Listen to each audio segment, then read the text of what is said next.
And welcome to March, what's today? Good grief, March 25th. Wow, the month has gone. March 25th edition of the Community Redevelopment Agency Board meeting. We welcome you here to our chambers, and we're going to go ahead and call the meeting to order. Mr. Taylor, do we have any agenda modifications? Yes, ma'am, we do. We have one modification under presentations. We're trying to get our Citizen Advisory Committee Chair, Dr. Minji Kim, online. Once we do that, we'll let you know. The second modification, or really just a comment, you all received public comments through an update last night. Those were updated again this morning under Section 4 of your agenda materials. So all information that we received from the public is included under that section this morning. Okay. Thank you. Do we have any presentations? Melissa, do we have Dr. Kim on? Okay, we'll come back to her. That was our only presentation, right? Yes, ma'am. Okay. All right, we will move then to public comment on agenda items. And the way we're doing, because it seems to work better, is that we'll take all comments up front. And so, Mr. Tedder and Ms. Williams, our first speaker, please. Can you pull your mic down, because we're having trouble hearing you? Is it on? Is it on? On. Thank you very much. Our first speaker I have is Dr. Sandra Thompson, followed by Ms. Altamise Barnes, followed by Mr. O'Neill Jackson.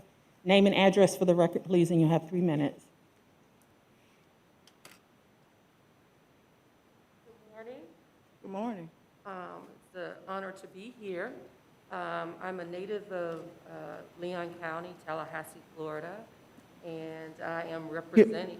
Give us your name and address, please. Okay, Sandra Thompson, 8974 Nazareth Alice Drive, Tallahassee, Florida, 32309. And as I was saying, I represent legacy communities that exist throughout Leon County. My community is Bear Hill, Rock Hill, St. Pete, Buck Lake, Miccosukee, a host of more that Ms. Barnes can talk about.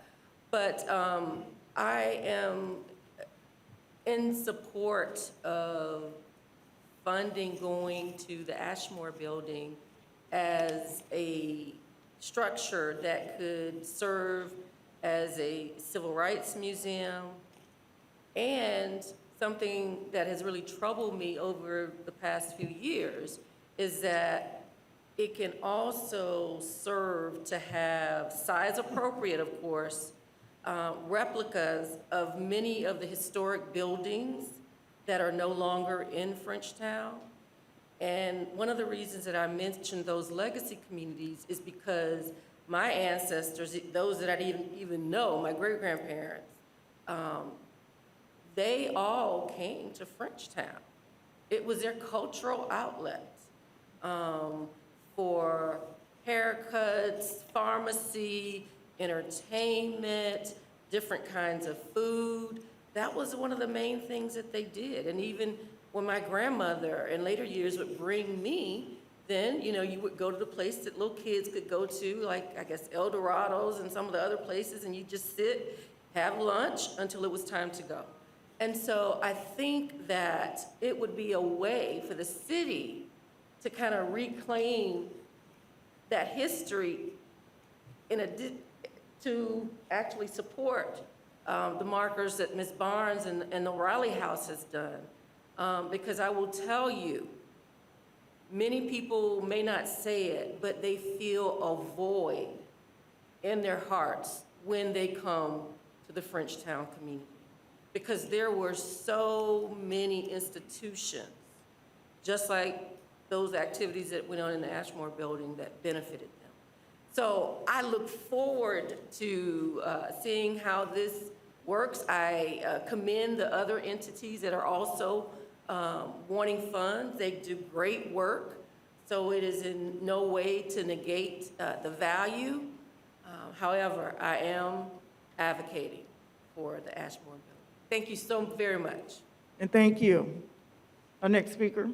We have Ms. Altamise Barnes, followed by Mr. O'Neill Jackson, followed by Joan Maddie. Name and address for the record, please, 3 minutes. Good morning, Altamise Barnes, 2619 Summerwood Avenue. Hope I can be heard. I have a kind of soft voice, not as strong as Dr. Thompson. I'm here this morning, too, to speak in support of the Ashmore Project. Native Tallahassee, 6th generation, so is Dr. Thompson. She didn't say that, but we've been here forever, it seems, and we are grateful that we are still here. The Ashmore building affords us an opportunity to bring the neighbors together with interested outside partners, such as Dr. Thompson. I think Dr.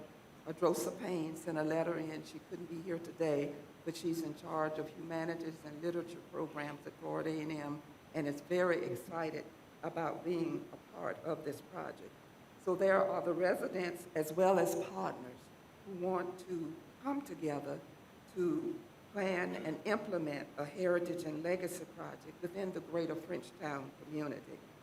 As was stated, the Riley House began a process by putting the 13 markers during the research, documenting history, and putting the markers there to help capture and preserve the true history and character and identity of this historic community.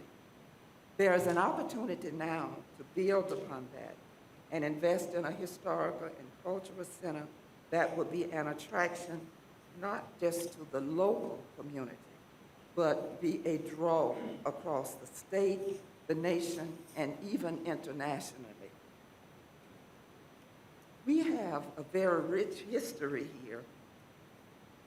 A lot of people talk about it from many different places. I just wish we could capture some of the comments that come to me about how rich a history we have, but we still need to do a better job, all of us, of packaging that and routing it in a way that it reaches beyond our location.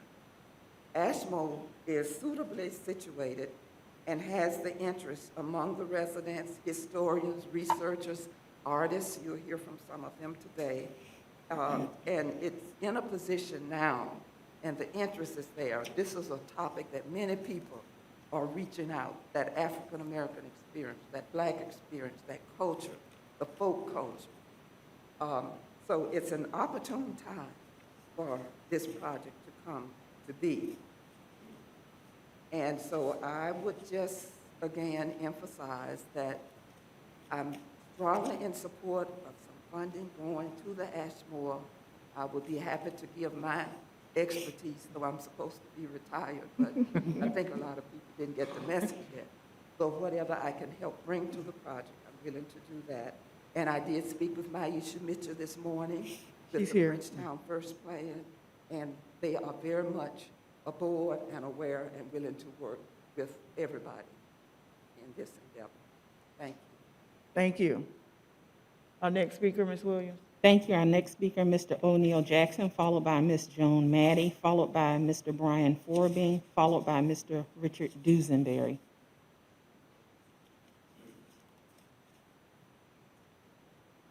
Good morning. My name is O'Neill Jackson, Jr. My address is 844 North Macomb Street, and that's spelled M-C-C-O-M-B. I am in favor of the Ashmore project. I knew Mr. Ashmore from day one, I guess. He was there.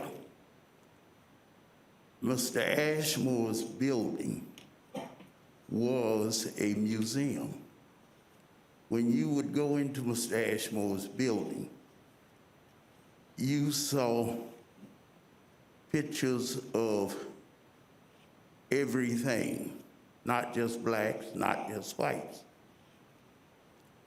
Mr. Ashmore was one that treated all of us fair. He was one that you could go to. He knew us by name.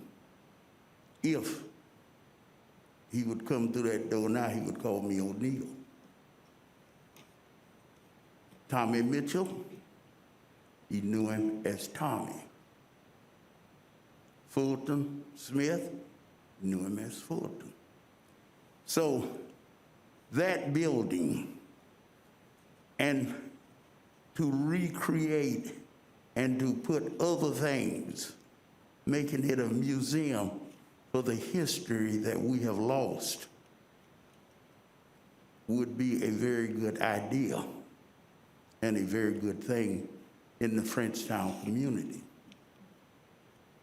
Think, in 30 years, there will be very, very few, if any, who ever walked in one of the buildings that was torn down in Frenchtown.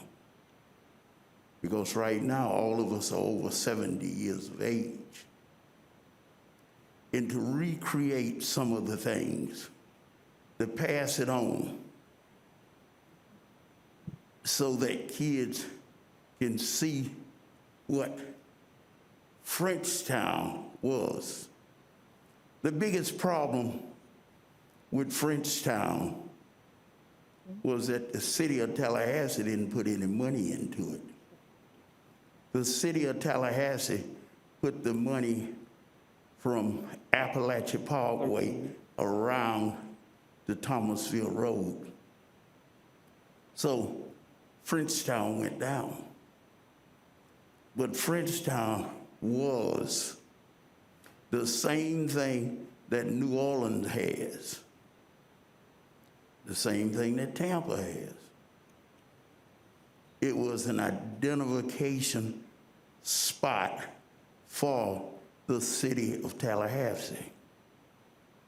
People would come into Tallahassee just to come to Frenchtown. Mr. Jackson, So if you let's would, start fund concluding that. your comments, please. Ma'am? If you would, start concluding your Wait a comments, minute, I please. can't hear you. Could you Your start time, concluding? your 3 minutes are up. Oh, okay, I didn't know my 3 minutes was up. But let's fund that, okay? Thank Thank you. you. Thank you, Mr. Jackson. Our next speaker. Ms. Joan Maddie, followed by Mr. Brian Forbing, followed by Mr. Duesenberry, followed by Mr. Jake Kiker, followed by Mr. Kayla Norris Barber. Name and address for the record, please, and you'll have 3 minutes. And there's a little light at the podium. It's going to go from green to yellow to red. Thank you. Wait for the green. See if it's green. My name is Joan Mady, Box 431, Lanark Village, Florida, 32323. Madam Chair, should she have her mask on? Oh, I'm sorry. Yeah. I have Please, trouble. please. I fog up my glasses. yeah, I'm having that glass fogging, but everyone, please keep your mask on at all time here in the chambers, even when speaking. I currently work for, I put together 2 museums in Carabel, Florida, the Crooked River Lighthouse Keeper's House Museum and the Carabel History Museum, which have become 2 key tourist attractions down there. And in the 1990s, I was manager and program developer for the Knott House Museum, where I had the honor of working with Althemise Barnes on a lot of emancipation celebration things and other projects. And then in between there, I worked for the Frenchtown Redevelopment Agency, and I was hired to go through everything in Mr. Ashmore's store, which took from 2004 to 2005. And Mr. Ashmore was still there. I knew him, Rob Roy, in college when I was a student at FSU in the 70s. And it was just a total privilege and treat to work with him there. And the corner was so vibrant. There were so many people coming and going, and there was just so much nostalgia. And to not repeat everything that everyone said so eloquently already about the value and history of Ashmore's, I just want to say that I think when COVID hit us and we're all being a little uneasy about our future, I think people are getting very nostalgic. And I think there's going to be I'm already seeing it in Carabel, a resurgence of interest in the past, because the past is comforting. People love to have their memories. And I really think that museums, a lot of people say we don't need another museum in Tallahassee, but I beg to differ. I think that Frenchtown and that lovely little triangle corner is a hot spot. It's a vibrant part of Tallahassee. And as the lovely gentleman before me mentioned, it was a hub. And I witnessed that with all the buying and selling of pecans, and people would come in for old liniments from Mr. Rob Roy, and it was really vibrant and vital. And I think that the whole 1945 drugstore could be easily recreated in there, and the ice cream store, but along with it, yes, the story of the civil rights movement in Tallahassee, and along with it, the history of Frenchtown, and it could be an incredible culture center / museum. And now that you have put so much housing in there for residents, it can be something for both locals and tourists, which we have really succeeded in doing in Carabel. So I'm in favor of Ashmore's being restored. Thank you. Our next speaker. Thank you. Our next speaker is Mr. Brian Forbing, followed by Mr. Duesenberry, followed by Mr. Jake Kiker. Name and address for the record, sir. You'll have 3 minutes. Hello, everybody. My name is Brian Forbing. I reside at 5011 Decibel Lane, Tallahassee, Florida. Before I get into my prepared speech, I'd like to just tell a little bit of who I am and the connection to Ashmore. My aunts, my godmother and my aunt, both actually marched in the Lincoln High School marching band, and they used the Ashmore building as a rehearsal space. They also use it every day to get their snacks after school and whatnot. So I have family connections to Ashmore, and I would really like to see it preserved. I was a former drum major at Ricketts High School from 2001 to 2003. Very passionate and prideful about that. And we spent several mornings, cold mornings, during a family homecoming parade, lining up in front of Ashmore building.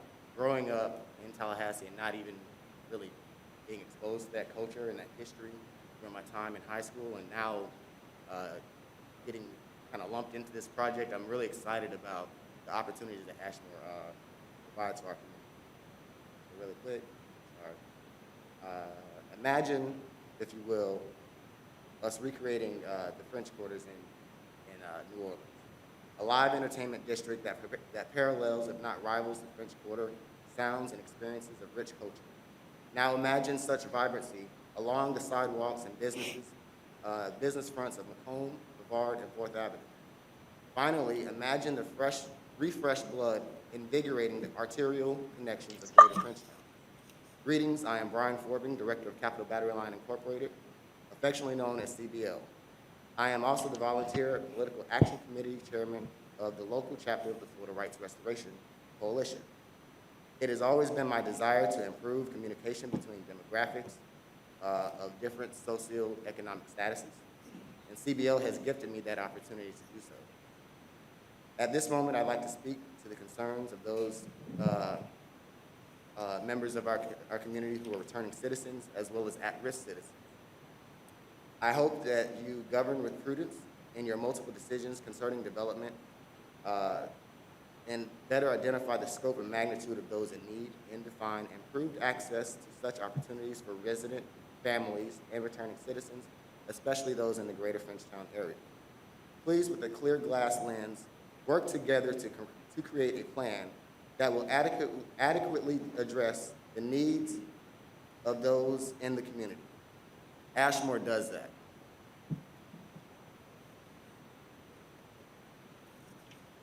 Encompassing programs that promote the history and musical performing arts and the influence musical expression and the events to which they were composed have impacted society, creates marketable niche tourism opportunities that could be leveraged for international, national, and regional recurring festivals. Our people is collective, and it is time that we always consider every person and agreeably work with the youngest, oldest, and wisest, and novice as we and beyond our past distractions. Essentially what I'm saying is, as we have in this room a wealth of ideas, a wealth of experience, a wealth of ages represented, I think we can be inclusive in presenting this Ashmore project and really make it a vibrant part of our community. Thank you so much for your time. Thank you for having me. Thank you. Our next speaker, please. Thank you. Our next speaker is Mr. Richard Duesenberry, followed by Mr. Jake Kiker, followed by Mr. Whitfield Leland III. If you would, Mr. Duesenberry, please state your name and address for the record, and make sure you move close to the mic so that you can be heard virtually as well. Do the best I can. Thank you. Richard Duesenberry, 439 West Georgia Street. I may have to hold this paper up because my glasses fog up. There's a cartoon which the caption for it is, "A pirate most in need of some advice." And the pirate is saying, "I'm blind in one eye and I have a patch on the other. What should I do?" Anyway, I have a little problem with vision in this setting. I want to speak in favor of the development of the Ashmore Building as a museum. I'll just hit a few items. Many of them have already been mentioned by others. First of all, Ashmore is an iconic building within the Frenchtown neighborhood.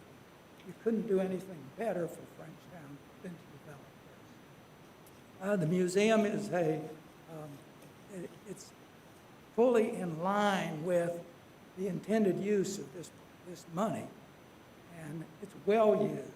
That is, you have a track record of people who are involved in this with the Riley House and its educational program, the Goodwood Museum and its storyboards, and the Frenchtown Historic Walk and monuments. So you've got people involved in this who have a proven track record of being able to deliver. And these do deliver. People stop all the time in front of my house to read the little historic tablets. This really works. If you've got excuse me, if you've got Altomies involved, you better not say no. So it reaches the targeted use. It's good for Frenchtown. It's good for Tallahassee. I'll throw in one more thought I had, which is that this was a white-owned business in a black neighborhood. And so we've got the race dynamics illustrated in an interesting way. Neighborhoods like Frenchtown were segregated, but they were not segregating. And Ashmore's was a part of the neighborhood. I also wanted to speak on agenda item number 7. I put in 2 speaker things, but I don't want to talk about that. We've got this conversation going. But this is really a great opportunity for the city of Tallahassee. Thank you. Next speaker, please. Thank you. Our next speaker we have is Mr. Jake Kiker, followed by Mr. Whitfield Leland, followed by Mr. Paul Kraft, followed by Ms. Maisha Mitchell. Name and address for the record, please. You'll have 3 minutes. If you'll move a little close to the mic, please. Yes, Jake Kiker, K-I-K-E-R, address is 222 Oakland Avenue, Tallahassee, Florida, 32301. I've actually got some handouts for some information that was submitted. Mr. Tedder, so I could hand these from the dais. If I could get permission to approach. Go ahead. Tackle by security. I was going to say you can give them to somebody, but go ahead and give them to us. Thank you. Thanks, sir. I got it.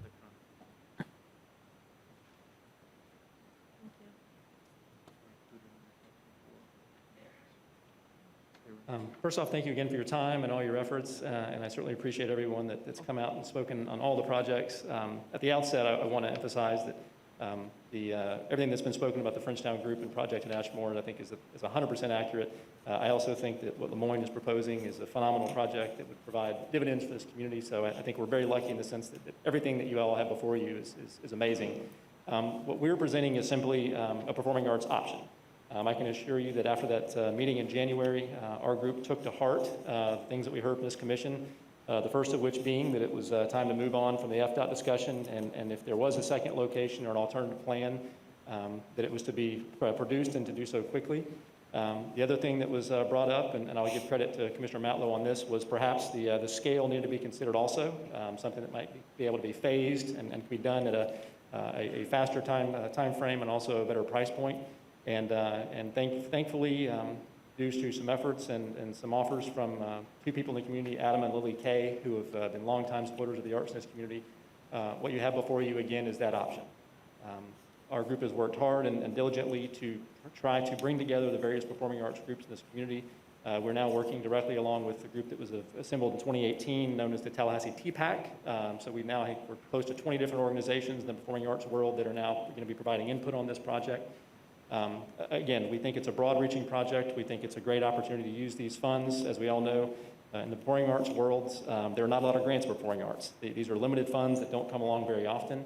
And we have a lot of folks that we can serve with this project and create a real hub for visitors and culture and tourism and the arts in Tallahassee, with the planned improvements down in this area already, with Visit Tallahassee, with FAMU Way, with the Airport Gateway. Again, doesn't make our project better than what's been proposed for Ashmore's or Frenchtown nor Lemoyne. It's just a different option, and that's what we wanted to present to you all. We believe that the funds, we do believe that certainly, if not the bulk of the funds, certainly a large majority of the funds should hopefully go towards performing arts, given the original allocations and what happened. But we also understand that times have changed since 2018, and so again, we're simply trying to provide the best opportunity to leverage the dollars that are there to provide a performing arts option to the community, and I can assure you we'll be doing everything we possibly can to do that, to bring it in for a landing, and we look forward to the input from both the city and the county. I will say this, obviously the county met last month. The Railroad Square location was before them at that point. They responded very affirmatively. They thought it was worth an option, that given the time that's expired for all the projects and the new plans in the works for Frenchtown and Lemoyne, that at a minimum, all of these things, and especially the one performing arts option, should be considered and considered thoroughly. So we hope that we'll have that opportunity. But that's it. We're simply providing another option on the menu that we hope will be something that can get the support of the commission, both city and county, and we have private individuals willing to step up and donate property to the public use to make that happen. So. Thank you. Next speaker, please. Our next speaker is Mr. Whitfield Leland III. Paul Kraft will follow him, Ms. Maisha Mitchell, and then Dr. Vanessa Williams. Name and address for the record, please, Mr. Leland. Good morning. My name is Whitfield Leland. I reside at 754 West 7th Avenue. I'm standing up this morning to, I don't think that it's a question that we should turn Ashmore into a historic property. And I don't think that it's a question that the stakeholders in Frenchtown, not private developers, but the people who really can make Ashmore what we want it to be. The ones who walk to Ashmore's and the ones who understand the history of Frenchtown. You can go anywhere. If a person done been to Tallahassee, they done been to Frenchtown. White, black, brown, first thing they say, oh, where you from? Oh, I'm from Tallahassee. You know about Frenchtown? So at the end of the day, the black people in Frenchtown put a mark on Frenchtown, that no matter what color you are, who you are, you knew Frenchtown. At the end of the day, it was, compared to what y'all think, it was no racial terms, it was nothing. When white people came in there, they had fun. When black people was in there, they had fun. At the end of the day, Frenchtown, in my eyes, kind of made who Tallahassee really what it is. For when people leave here, and the next thing they think about is FAMU, then you hear about Florida State. But at the end of the day, I do think that, I really think where we at though is who we're gonna let lead this project. And when we look at who, I think we bring everybody who have interest in Ashmore to the table and let, if they want performing arts, if they want this, put all of it in one packet and everybody hash it out. That's the only way we're gonna work together. I don't think that you let one Pacific group do this and one Pacific group do that. Oh, you wanna do it, you wanna do it? Y'all sit down and come together. The same way we're doing with the Frenchtown revitalization and the bond. I think that's the same process we take. At the end of the day, though, I do think that we put the money in Ashmore. I do think that we make it a historical property because at the same time, it's a store right down the road, right past Dewey, that was a store that's also should be considered later on the Frenchtown area. That whole block on Brevard. My office is, I can throw a rock to Ashmore. I can walk out maybe 30 seconds and I'm at Ashmore. So at the end of the day, it is a pillar of our community. I do think that we bring all stakeholders to the table, everybody that got a plan or idea, and we put everybody's ideas into one spot. But I do think that we do keep the legacy of what Mr. Ashmore was, because Mr. Ashmore was a white man that did not have any discrimination. He helped everybody in the neighborhood, and for us to not make it a historic place and invested in, that'll be a disgrace to him. Thank you. Thank you. Next speaker, please. Thank you. Our next speaker is Mr. Paul Kraft, followed by Ms. Maisha Mitchell, followed by Dr. Vanessa Williams, followed by Mr. Stanley Sims, and Mr. Matt Epstein. Name and address for the record, please. You have 3 minutes, and we'll move Yes, more I'm close to Paul the speaker. Kraft, 3582 Velda Woods Drive, Tallahassee, Florida. I'm president of Lemoyne Arts.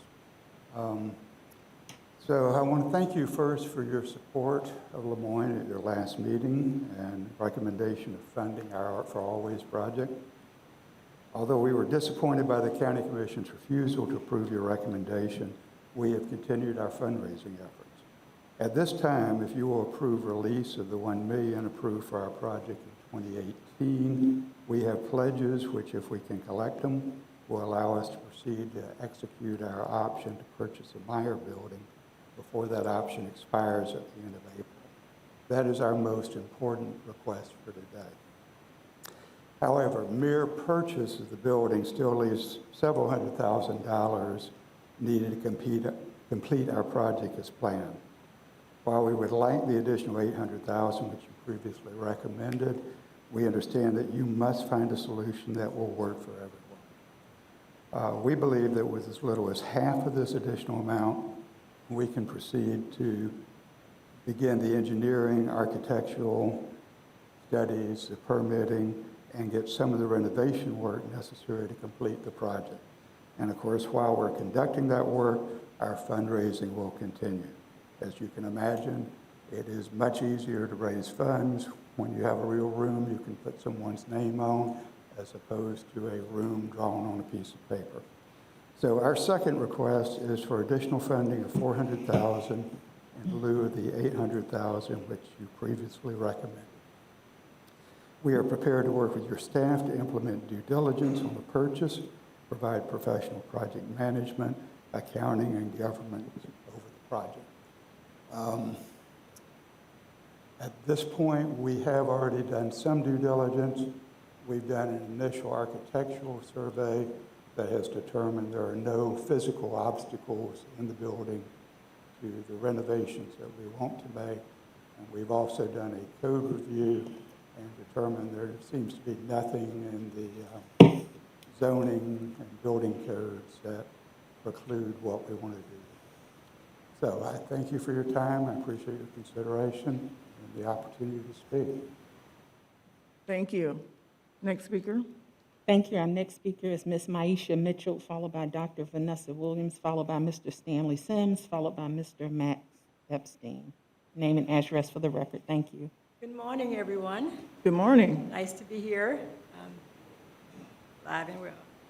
I want to speak on behalf of the proposal for moving forward with designation Ashmore as a cultural and arts district, part of the cultural and arts district, let's say, because Frenchtown has always been known as the area where people would congregate. So it's more than just a museum I'm talking about a social gathering. That's what Frenchtown really is about. And over the years, we've had a number of plans that have come before you. The Greater Frenchtown Governor's Revitalization Front Porch Florida Plan back in 1999. We had the placemaking plan 3-4 years ago here in Tallahassee. And now we have the Neighborhood First Plan through the City of Tallahassee and Neighborhood Affairs Office. So there are many plans and all speak to what you're talking about today.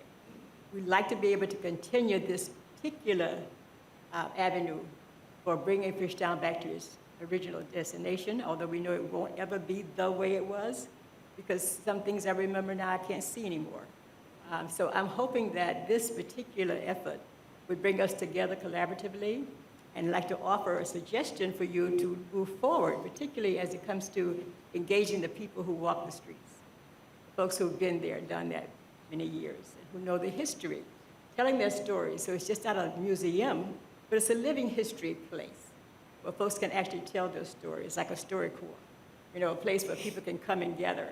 In this case, we're talking social distancing, but hopefully we'll be back and able to do that together again. So having to have the neighborhood first planning process as a core operator here is very important. So anytime we want to suggest activities that go into a community that's impacting that community directly, that the people who are being directly impacted ought to be at the table at the very beginning of the process. So that is a policy address that I'd like to really propose to you all today. So when folks are coming and want to support Frenchtown, we welcome everybody. We never taken the direction of not welcoming people. It's not our status in Frenchtown.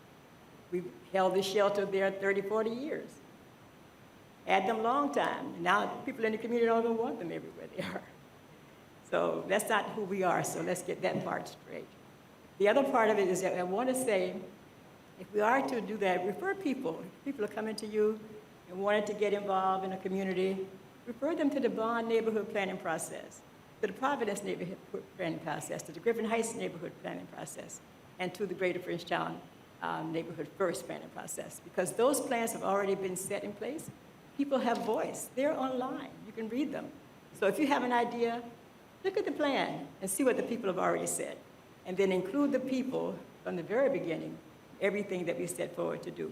And so for Ms. Darrell Scott and other people who could not be here today, I'd just like to encourage us to think holistically about this and then talk community engagement, engagement, engagement, and involving all the people who are impacted together, making the decisions about what we do, how we fund it, and how we operate it. Thank you. Thank you. Next speaker. Thank you. Our next speaker is Dr. Vanessa Williams, followed by Mr. Stanley Sims, followed by Mr. Max Epstein. Good morning, everyone. Name and address for the record, please. Thank you for having me here. I'm here on behalf of the former Robinson grocery store. It was said that at one point the guys want to demolish it, get rid of it. Well, I'm here to say that being a resident, 2114 Saxon Street, I'm sorry.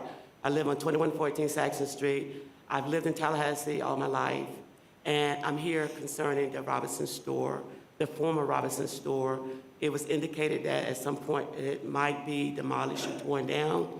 But I just want to say, as a resident that's been there, grew up in that community, I do believe that Robinson store is a historical place, not only a Robinson store, but there's several other stores that's in that community that if it had not been for those stores, a lot of families would not have made it. And I know my family, you know, during that time, they did credit. They was able to feed their families. And I just believe that some things need to be restored as opposed to tearing down.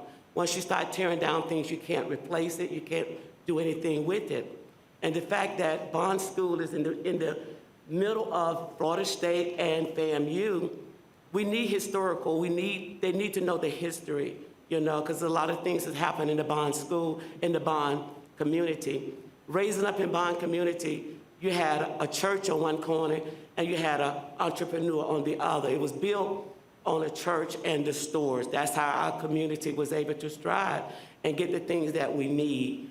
So I'm suggesting, I talked with several other people that's in the community. I'm talking about homeowners. I'm not talking about renters of people because we always have people coming in and out. But I think that when things start happening like this, we need to find a better way to get with the homeowners because we've been there. We've seen the change and we're hoping for the change. But we don't want to get rid of the very thing that helped us to get to where we are. Okay, we got Fry's store that's still standing. I'm hoping that one day that the city will look into that. You know, it's close to Bond School. You know, make it a historical place. I know the Speed grocery store, somebody's operating it now. God forbid anything happen. We need to invest in that because that's our history, you know, and our children need to know, you know, what happened, how did we get to this place? And even back when I was growing up, my grandfather, he was a carpenter. He had built a lot of those houses in the community. I came back, I retired, came back. I'm in the family home right now. I restored it myself because I liked the structure. I didn't want to tear it down to cut it, but no, I wanted to restructure it so that everything that was there would stay there, you know. So I'm just here on behalf of that in hopes that we would find a better way to get involved, get the homeowners involved and ask their opinion first before we start tearing down stuff in the community, because when you start tearing it down, you're taking away some stuff. You're taking away some things from those people that actually stood there, stayed there, and still there for 60, 70 years.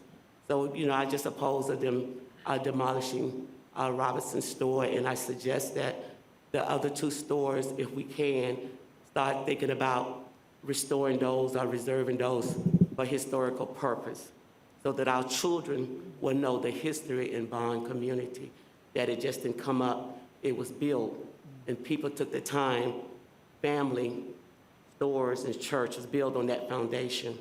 And that's all I want to say, and I thank you for hearing me today. Thank you. You're welcome. Next speaker.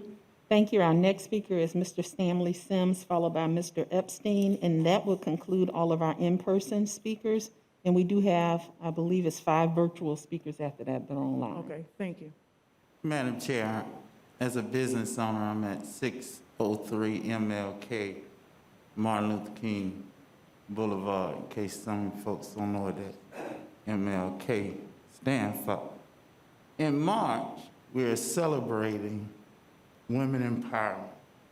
And in the words of Dick Gregory, he said, the life of this movement is 2 elements, Miss Porter, the black church and the black woman. That's what he said.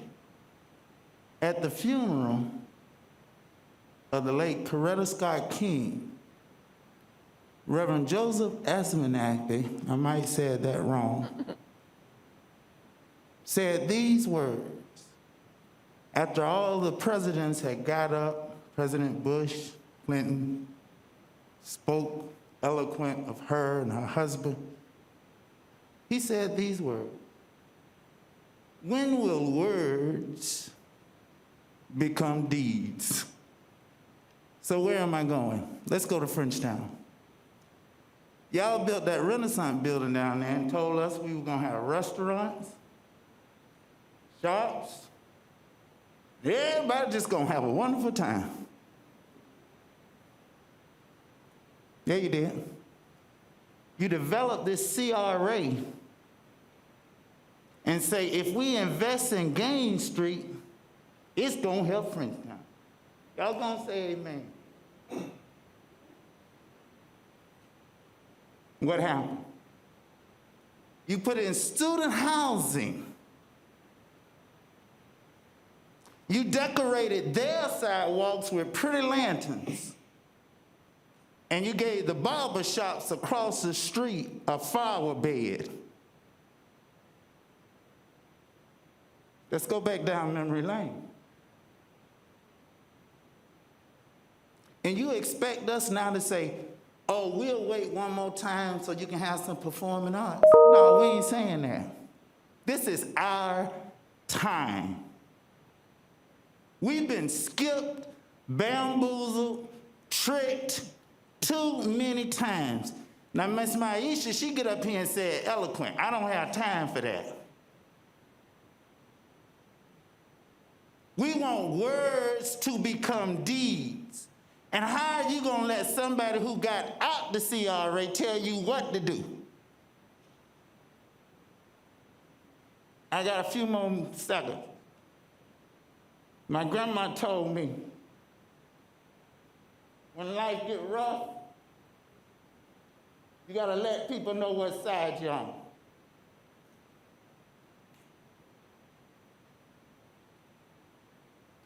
Read it and weep. I don't care what you call me.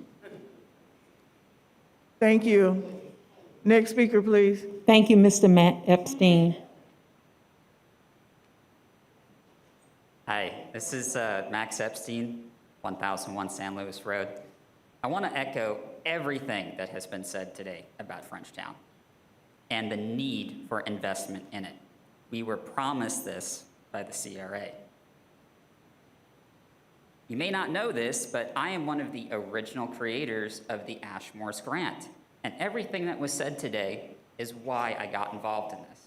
This is why I got involved in all of my other advocating. But we have been completely shut out of this process by the CRA. We have not been contacted by the CRA, city, or county about this, period. That shows that there is a flawed process going on, and there was when this money was originally allocated.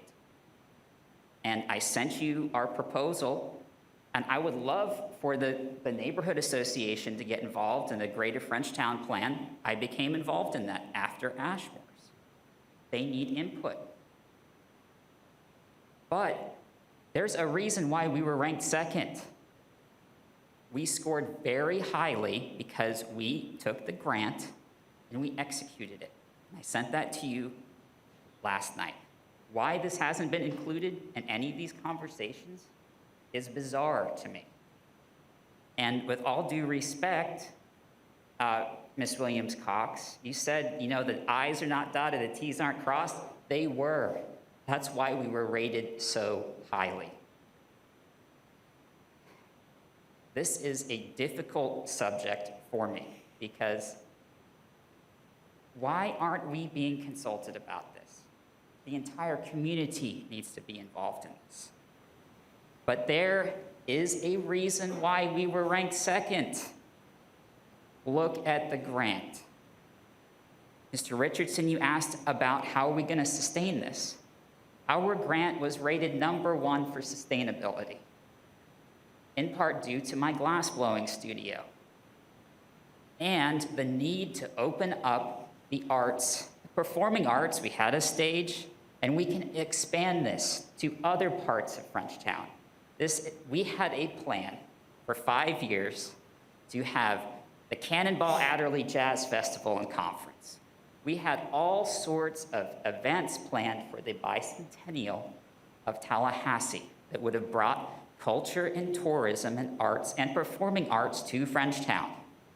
That's the point.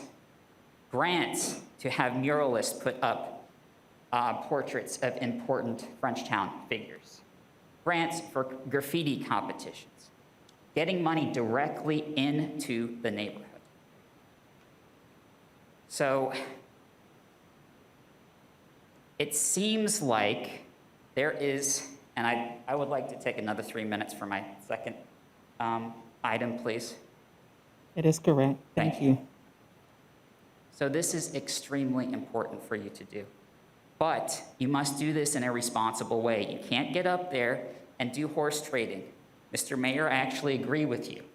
The way that this was decided was not correct. There should be updated proposals. I still think that our grant should be the basis. We've already done architectural drawings. We've already inspected the building. Everything is there. It's buttoned up. It's ready to go. We would be on year 2 of our festivals right now.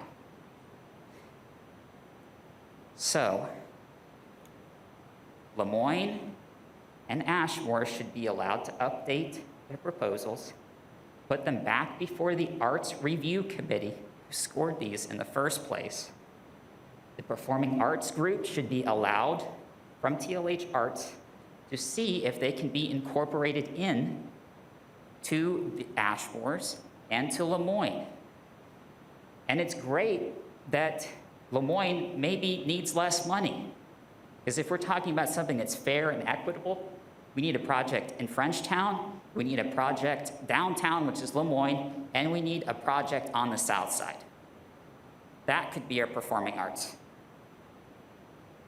So I just want to express the fact that you have community members who come and speak up and spend thousands of dollars, thousands of hours to put stuff together like this, and then just brushed away.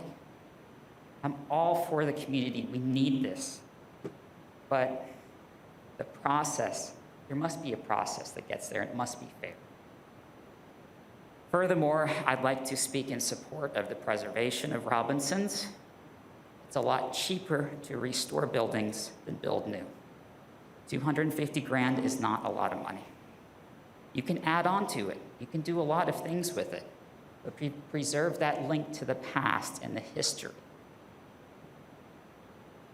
And if we want to get serious about the arts, you know, before you, again, also is spent $2 million on green rooms that was paid to North American Properties. Okay? That $2 million could have been another project on the south side. So maybe get with Dot, former mayor, her project. Scott Bell from Cat Family Records had a great project for the south side. Think about investing in our people and not just big developers. Thank you. Thank you. Next speaker, please. Okay, our next speakers, we have 5, I believe it is, virtually, so we are on our virtual speakers now at this time.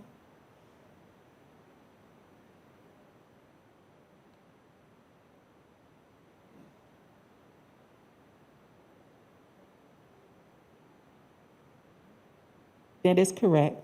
Mr. Duesenberry, I thought you said that you were waiving your time to speak on the second item, are you not?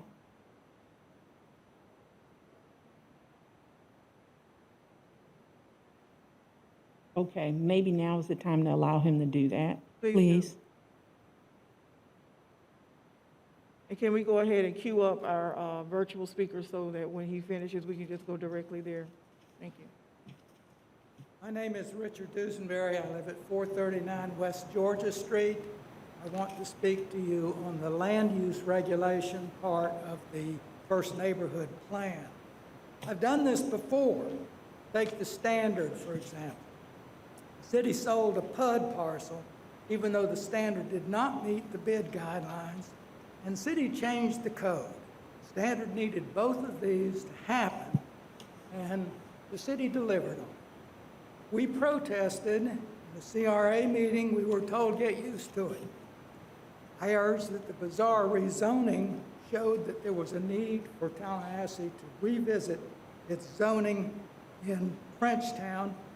And I thought it was a wonderful criticism of the city, but I was told that I had sullied the names of Strong Jones' family. After that, we pressed for land use regulation reforms. Nancy Miller volunteered to chair a neighborhood plan. We provided her with existing city-approved plans. Barely completing her report, Mr. Pingree came forward with placemaking for Frenchtown. Can you imagine placemaking for Frenchtown? Is there any neighborhood that needs less placemaking than Frenchtown? And now we have Neighborhood First. Now, there are no big differences in the aspirations of the neighborhood in plan after plan after plan, decade after decade. They're all the same. What we need, what we've got to have in Frenchtown, is we've got to have changes in the way land use is regulated in Frenchtown in a way that can protect the Frenchtown community against the forces that are sometimes called gentrification, sometimes called urban renewal, that are just aimed to destroy and completely wipe out Frenchtown. How would you be able to describe the city's regulation? Words to me that come to mind are dysfunctional, bumbling, mindless, incompetent. I mean, it's pretty sad. So, critical need 1, 2 things that need to happen in this plan. Number 1, we've got to have professionals from the city who understand the arcane system to work with us to change the code so that we have some protections. Right now, the plan has a recommendation for an overlay for good bread. Wonderful. Jerry Say has a proposal in to protect some of the old buildings where the barbershops are. That's wonderful. We need that for all of Frenchtown. We need something that we can protect ourselves with. whether it's an overlay, whatever it is, I don't know. Then, for every land use proposal that comes up, you should require that it have information about best practice, urban design, and social justice. Mr. Duesenberry, if you will, start to conclude your comments, please. How can you make decisions that change the systemic differential effects of land use policy if you don't know what they are? Thank you. Thank you. I understand we have an additional in-person speaker. That is correct. That is correct. We have received 2 more speaker cards in person. Mr.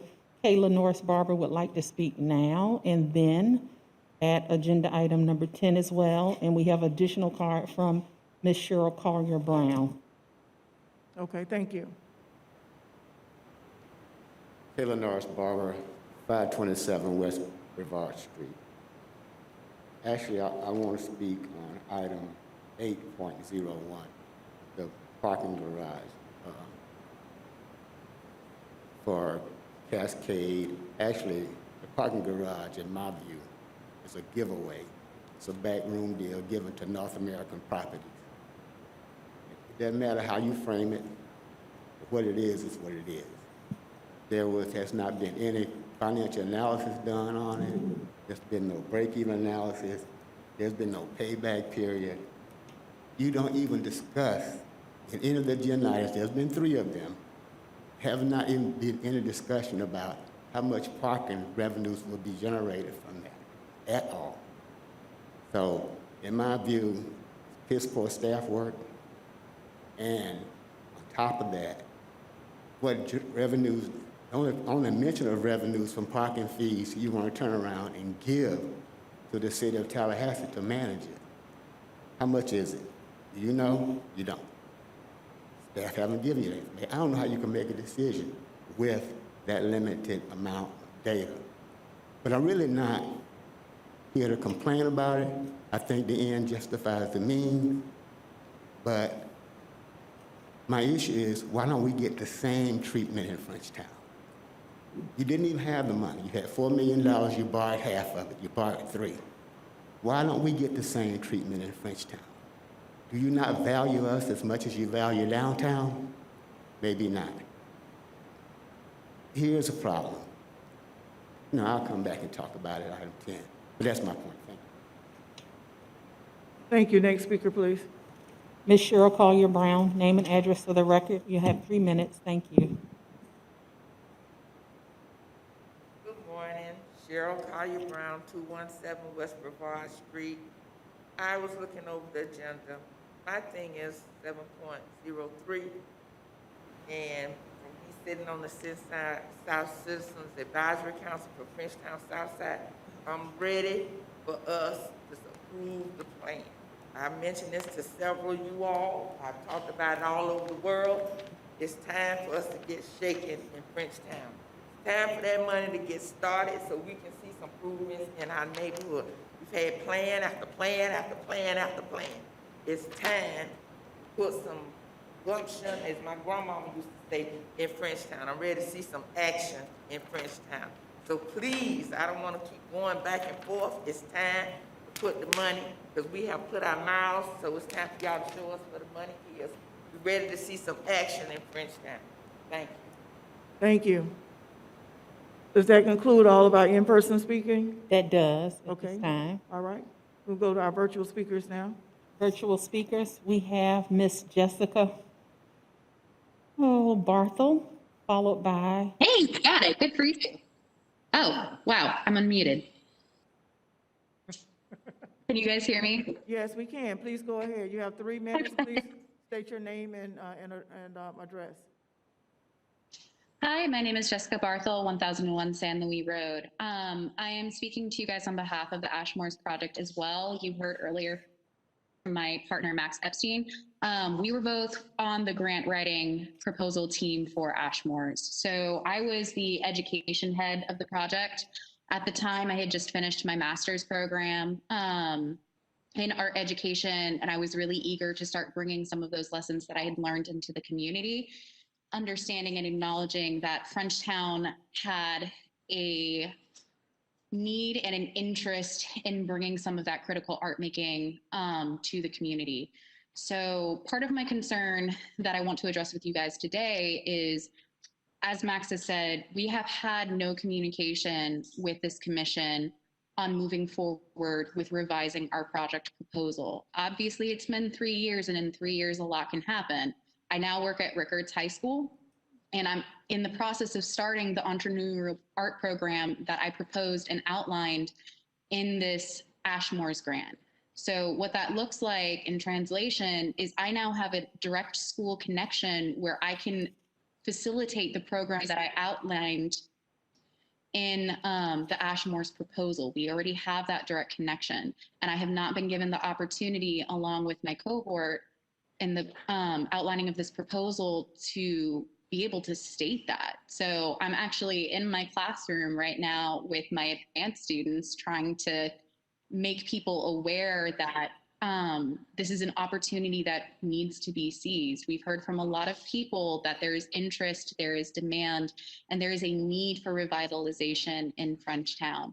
So I highly recommend reaching out to the people who wrote this proposal, because as we talk about it, it's clear people don't understand and haven't read all of the work that we put into it and know all of the different things that we are trying to offer to Ashmore's and Frenchtown.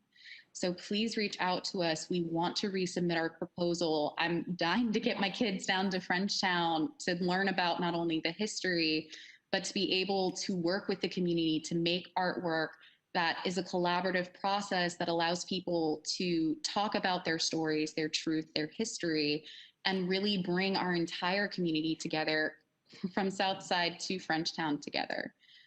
So that's what I've got for you guys. Thank you for giving us this time and opportunity. Please listen to the other speakers. Frenchtown deserves this attention and time.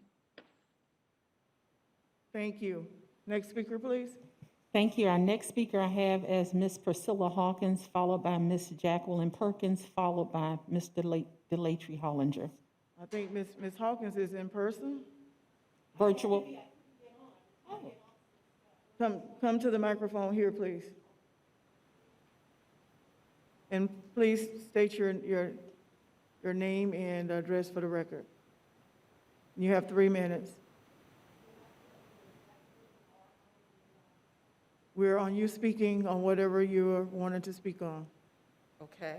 And where are we on the agenda? We're on public speaking, public comments.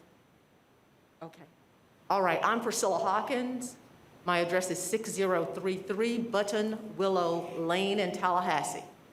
And I'd like to speak to 2021 Holton Street, formerly the Robinson's Grocery Store. If you'll excuse me, I just came up the elevator, but walked down the street, so I'm a little winded.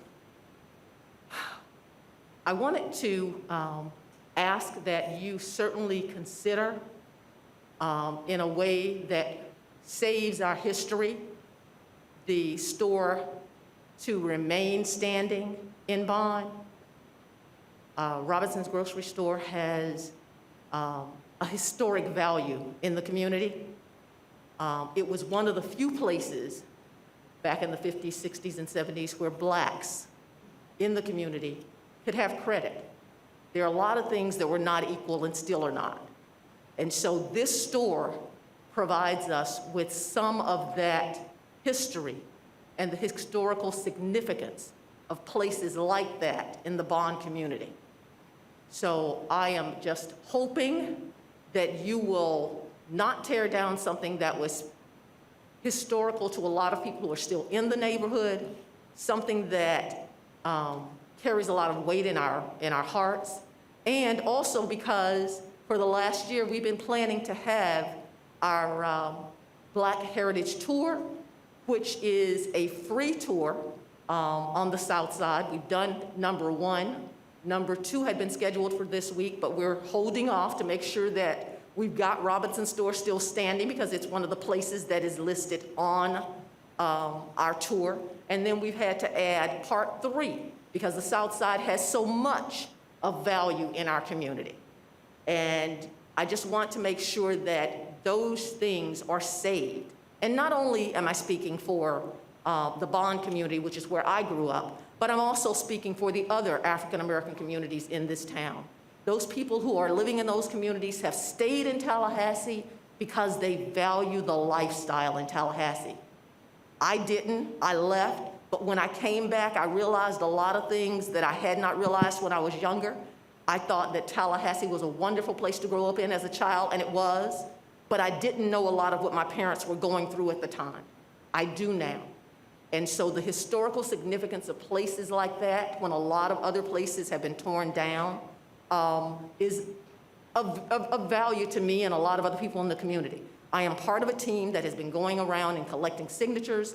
We also have now put it online so that people can sign up and let us know, do you want to demolish the store, or do you want to keep the store for its historical significance and to have it benefit the residents in the community in some way, some place that they're familiar with and comfortable with to go.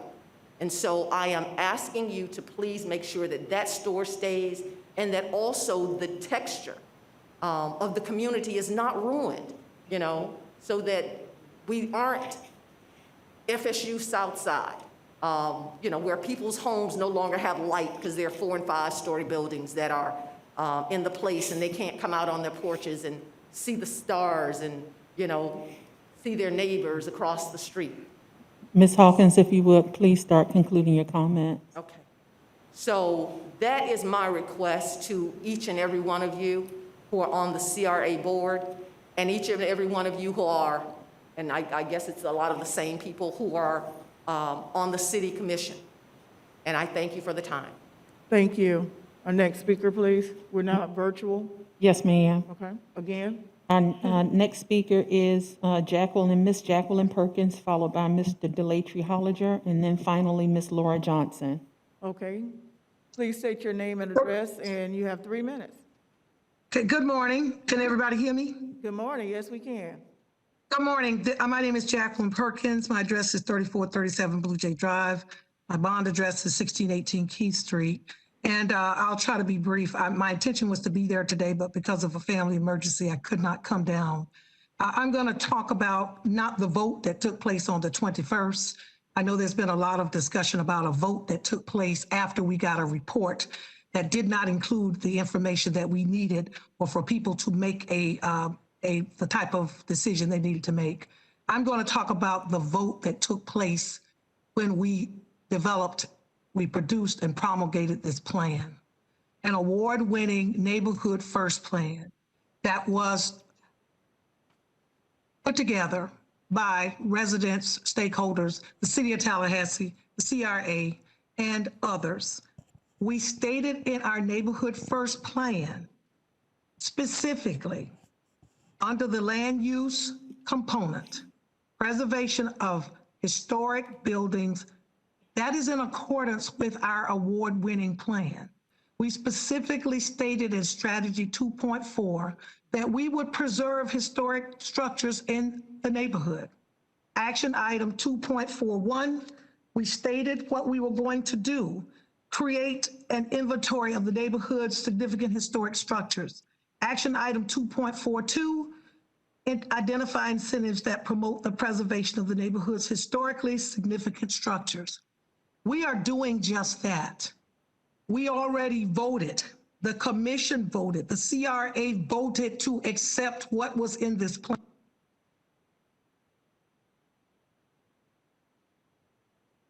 Ms. Perkins, are you still there?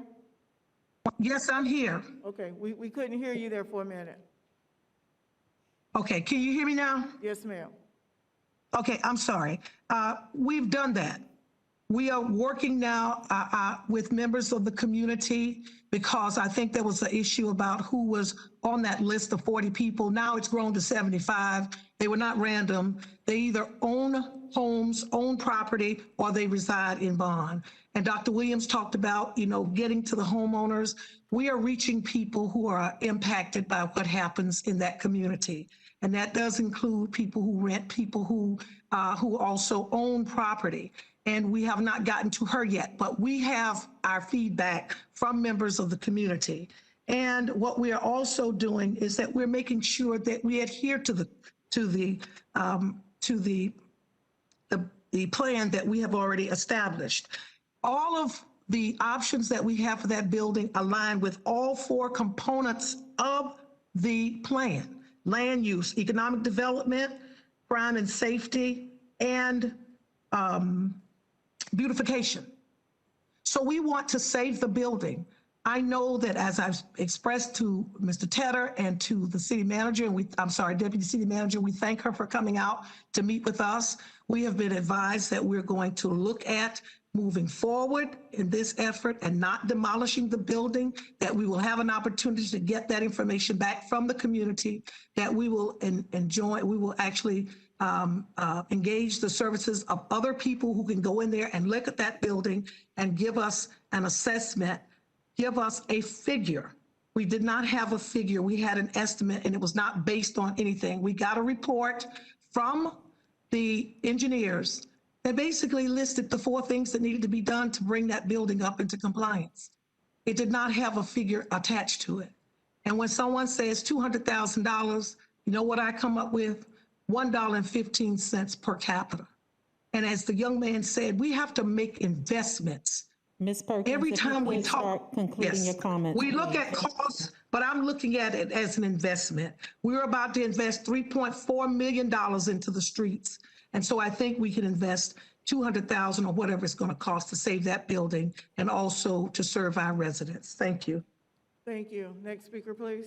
Thank you. Our next speaker is Mr. Delatry Hollinger, followed by Ms. Laura Johnson, and then that will conclude the speakers at this time, outside of Mr. Barber wanting to speak at agenda item number 10. Can you hear me? Yes, we can hear you. Give us your name and address, please.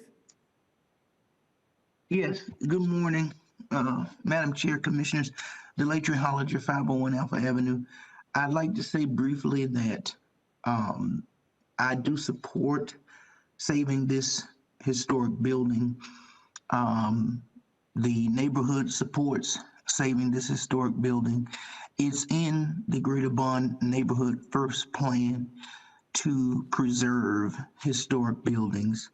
And I think that we, as we discuss this item on today, should take into consideration the 50 individuals who pay taxes on property and bond who said that we want to preserve this history. We should take into consideration the fact that we have eliminated so much history over the course of the last 20 or more years in historically African-American neighborhoods. We should take into consideration our young people and what we will leave behind. I'd like to thank all of those who have been a part of this process from the very beginning. And I'd just like to ask everyone on today to consider bond, consider the young people, and consider the history. Thank you. Thank you. Now, last virtual speaker. Thank you. Our last virtual speaker I have is Ms. Laura Johnson. Your name and address for the record, Ms. Johnson. Thank you. Can you hear me? Yes, ma'am. Thank you. I'm Laura Johnson. My address is 6228 Buck Run Circle. Good morning, Madam Chair and Commissioners. I'm here with you today as an advocate for the arts here in our community. And specifically, I'd like to speak about the performing arts sector of our community, as our city and county have been working towards a way to support this sector of the arts for the better part of 2 decades. Recognizing that we have an inarguable need for multi-space performing arts venue, as was verified by city and county appointed Performing Arts Center Committee. The need is well documented. There are multiple theater, music, dance, and other performing arts organizations constantly searching for space which to rehearse, perform, record, and teach. Many of these organizations are the same groups that form the cooperative collective in support of TLH Arts. It was the original intent of the $3 million in arts funding that was collected as tourism tax dollars for a performing arts facility. And while the criteria for who and what facilities were able to compete for these dollars has changed, the absolute and inarguable need for a performing arts venue has not. The TLH Arts Project supports and incubates multiple arts organizations and presents performances to the community, stimulating tourism, providing for our community, and sustaining the ongoing programming efforts of our arts organizations. And we now have a situation where the private sector is stepping up in a huge way to partner with local governments to that end. And we have a once-in-a-generation opportunity with these available funds to make this work and create a publicly owned facility for the greater good. It will help these groups and bring additional revenue and visitors from outside the community and further anchor what is becoming and will become, with the new Visit Tallahassee build-out in the CSX Depot and Visitor Center, the hub for tourism, arts, culture, and innovation in our community.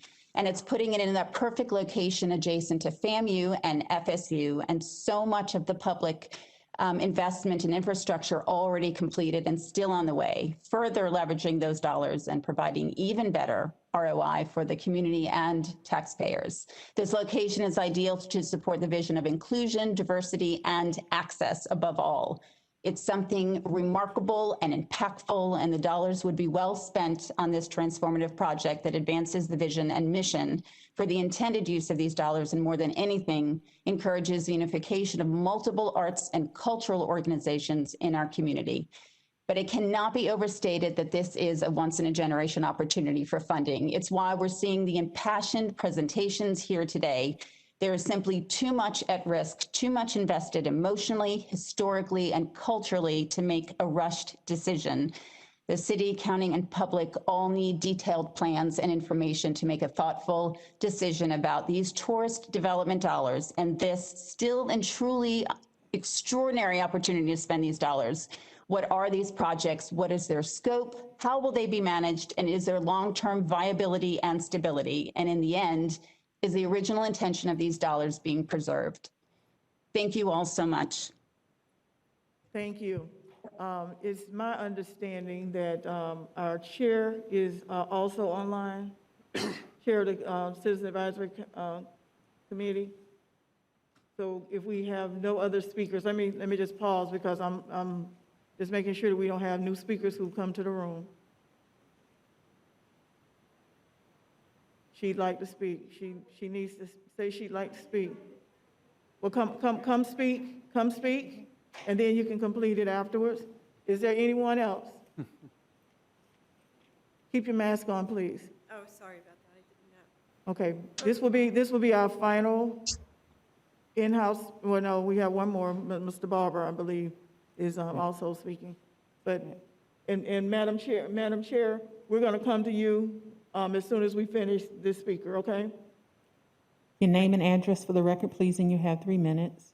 Deborah Desilets, 1233 Letterlow Road, Tallahassee, Florida. Ashmore's was very close to my heart. My father brought me there as a child. He was colorblind in humankind. That's what my father would say. And he was a man ahead of his time. When I was asked to be the architect of the project, I took it on almost pro bono. And I did it for a couple of reasons. Well, Mr. Ashmore first. Number two, George Lewis. George Lewis had arranged the sale and had given me a dossier, a document of 500 pages that made it seem all so possible that there might be a museum there. So we began work. The work that we did was used to make a successful proposal for the city. The document included ideas that we had to make the city wonderful. A celebration for our 224th anniversary. We had ideas about glass and glass blowing and making an arts district. And we had ideas about civil rights and liberty. I still have those same concerns and the same issues.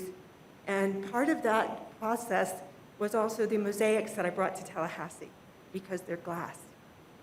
I want to tell you all that when we discovered the glass beads of DeSoto all through Florida, we knew that he had come to Tallahassee because of the glass beads. Glass is not just an item, it's an actual material part of our history.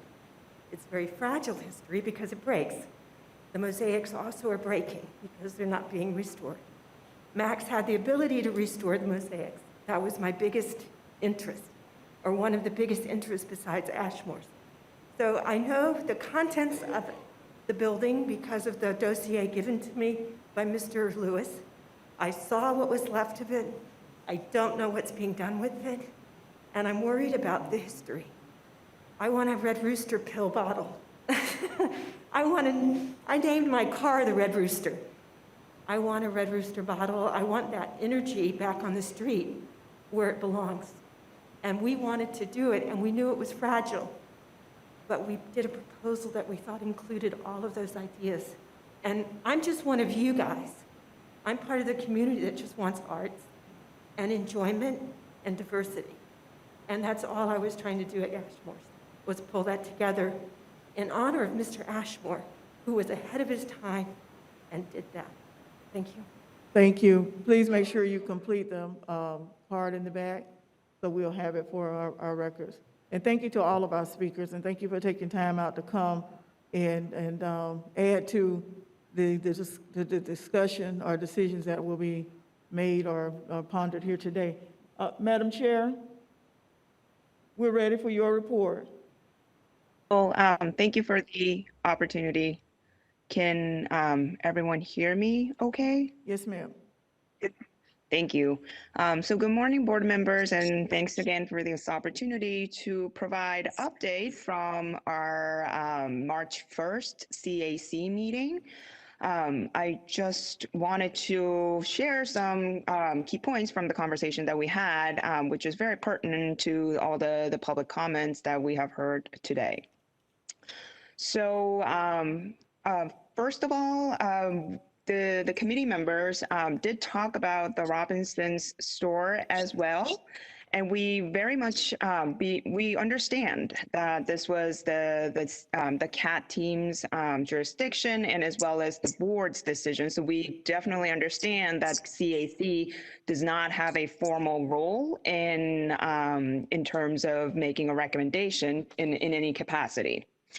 But because so many members of the public did come to the CAC meeting to and raised this issue or raised the saving of the Robinson store in front of the CAC members, as well as board member Matlow was there to encourage the CAC members to take it into consideration, that we did have a discussion of this unagendaed item. In general, I wanted to report that CAC was on the same page in terms of saving this structure if this was if it has a historic significance, and was happy to hear that the demolition of the building was stopped and that there's an ongoing effort to provide more detailed sort of line by line cost estimate of how of the preservation of the building, what it would take. And several members did want to make sure that there is a sound plan in place for what to do with the building if it is to be saved, and urged the city and the board members to ensure that the building just doesn't sit idle, and that the CRA investment, any CRA investment that goes into the building. Sounds great, period. And that rhymes, period. I'm sorry. And that rhymes, period. Someone needs to mute. Go ahead, Madam Chair. Okay. So that it makes a lasting impact. And so we also did have a brief conversation about the Performing Arts Grant. And again, same with the Robinson story. Project, we understand that the source of funding is completely different and that CAC and DRC participation is not expected, nor was part of the discussion.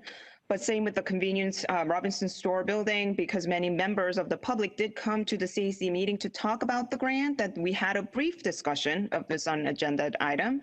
And I'd like to point out that most of us were not familiar with the original grant process, nor were we familiar with the reallocation of the grant funding.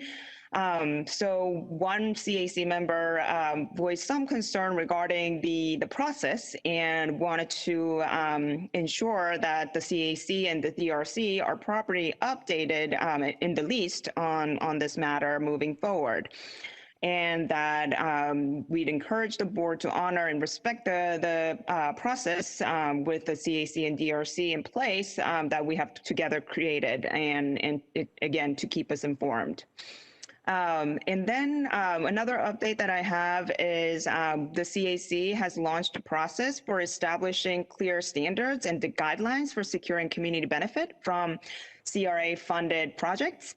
So we are in the process of developing a set of negotiation guidelines that should be used by the CRA staff, as well as identifying mechanisms to ensure the delivery of the benefits and to ensure the community buy-in of the process. And I will be reaching out to you to encourage participation and get involved in the establishment of the community benefits agreement process. So we look forward to keeping the board informed and to keep you engaged in this process. And lastly, I do want to acknowledge and apologize for the fact that the latest CAC meeting on March 1st was a virtual format, and which I did recommend that we hold it virtual, but it was last minute. So I apologize for making that change. I was trying to, this was not a regular bi-monthly meeting, and I wanted to, given COVID and as well as the board members' the CAC members' commitments, I wanted to balance the volunteering workload, but I do fully acknowledge that virtual meetings will not be an option, even if there's no voting items for the CAC members. So I do want to acknowledge that point. And I'd be happy to answer any questions if the board members have any regarding any of the items that I have just updated. Thank you. Thank you for your report and your service, and all the CAC members. I'm going to see if the board has any questions of Madam Chair. You did a great job. No questions. Thank you. Thank you. Okay. We're going to move on to our agenda. But first, let me take a point of personal privilege, and let me too apologize to some folks.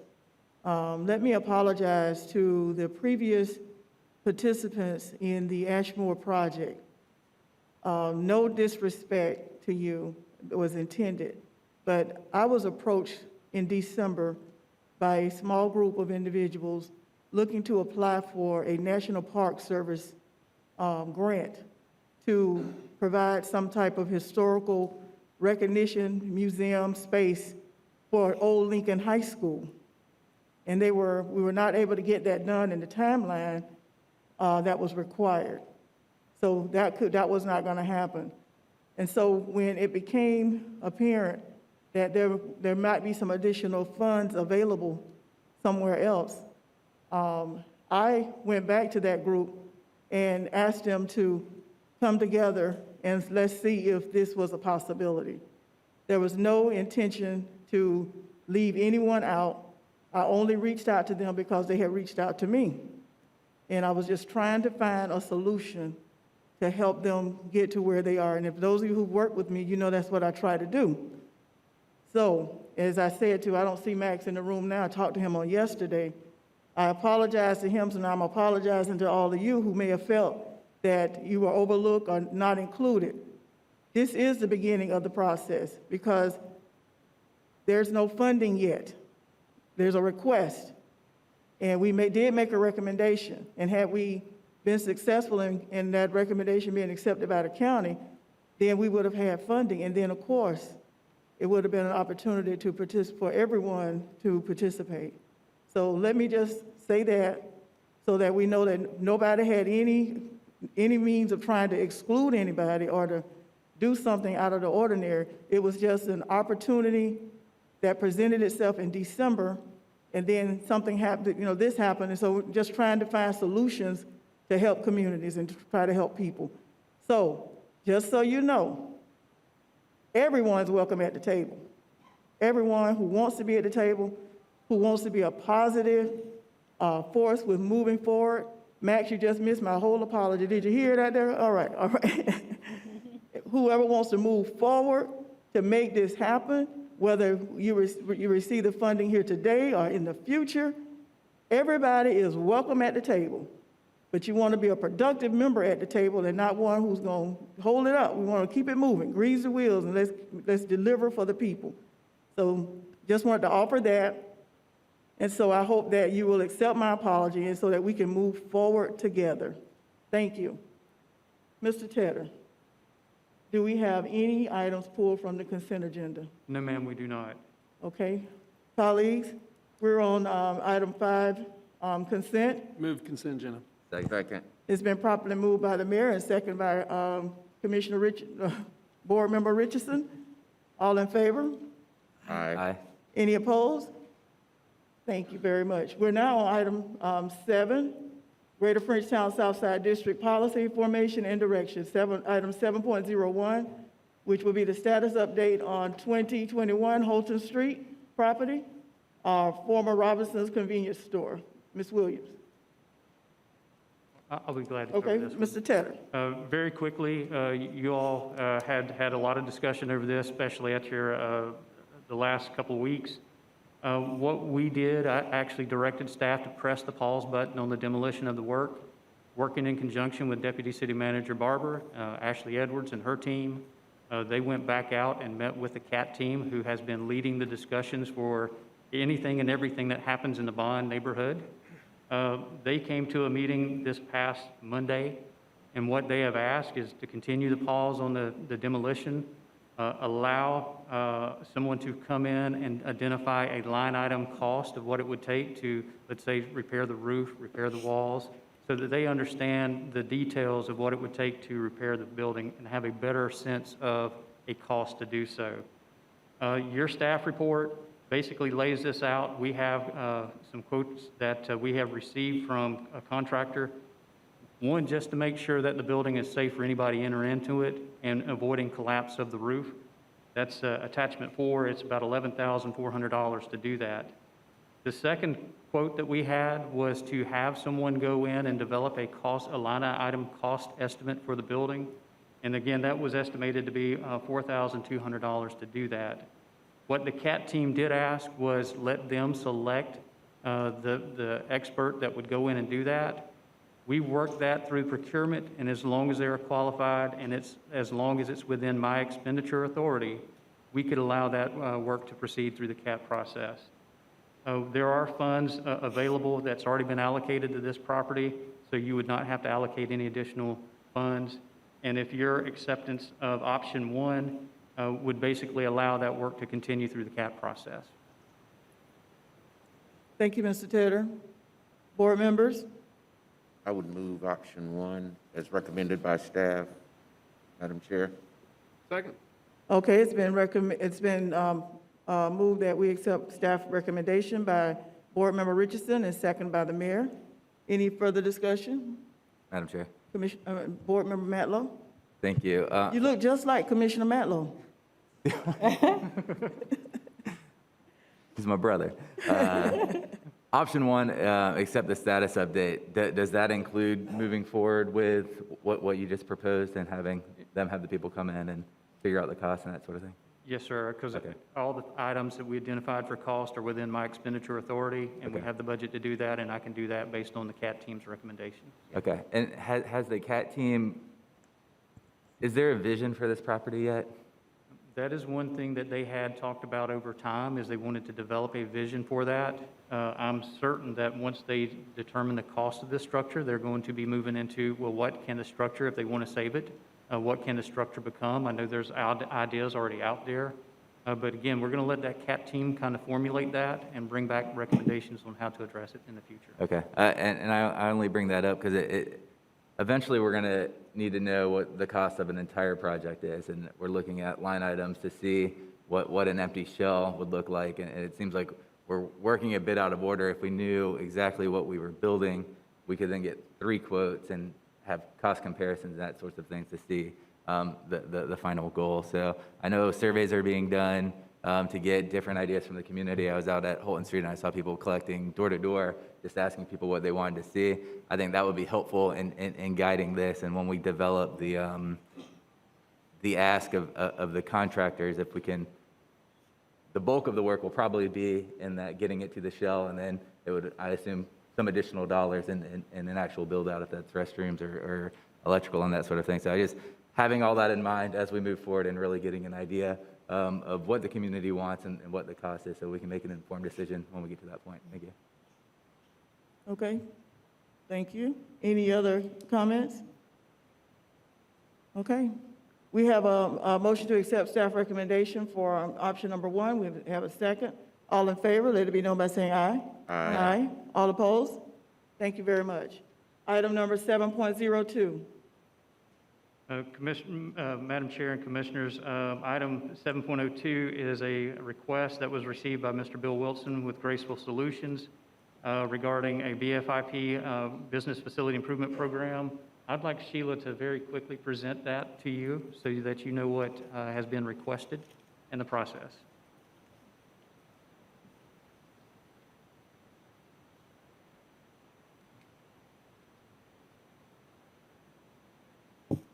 Thank you and good morning. Good morning, Mayor Daley, CRA board members, commissioners, and thank you for this opportunity.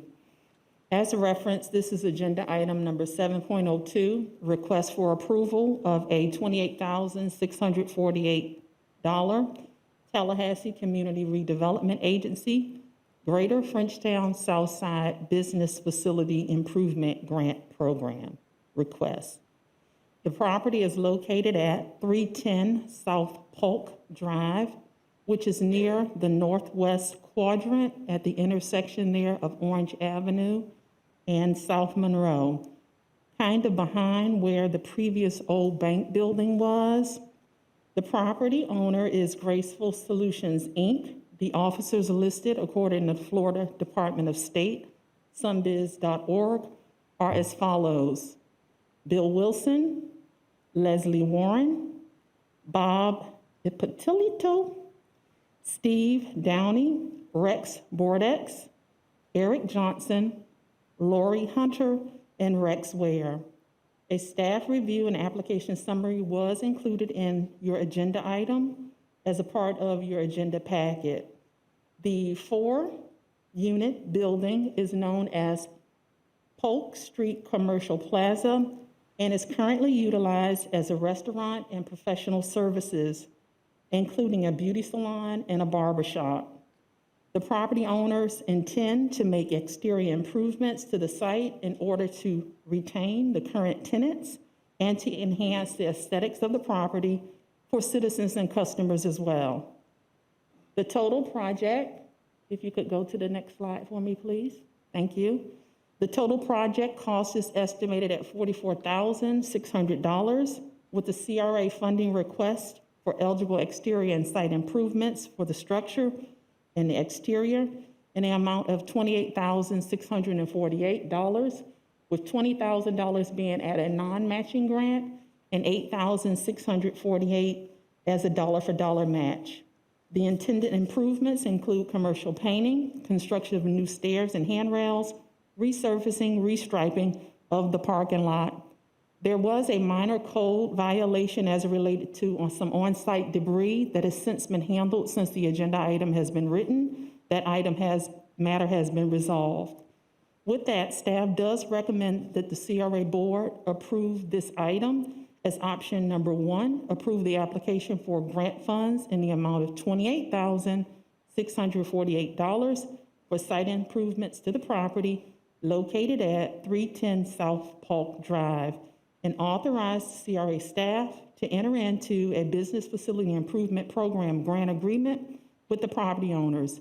Mr. Bill Wilson, president of Graceful Solution, Inc., I see, is here, and together, him and I and the rest of my CRA staff would be happy to answer any questions or concerns that you may have. Thank you for your time. Thank you. Any questions? Move approval. Second. Okay, it's been properly moved by the mayor and second by Commissioner Richardson. Thank you. To accept staff recommendation.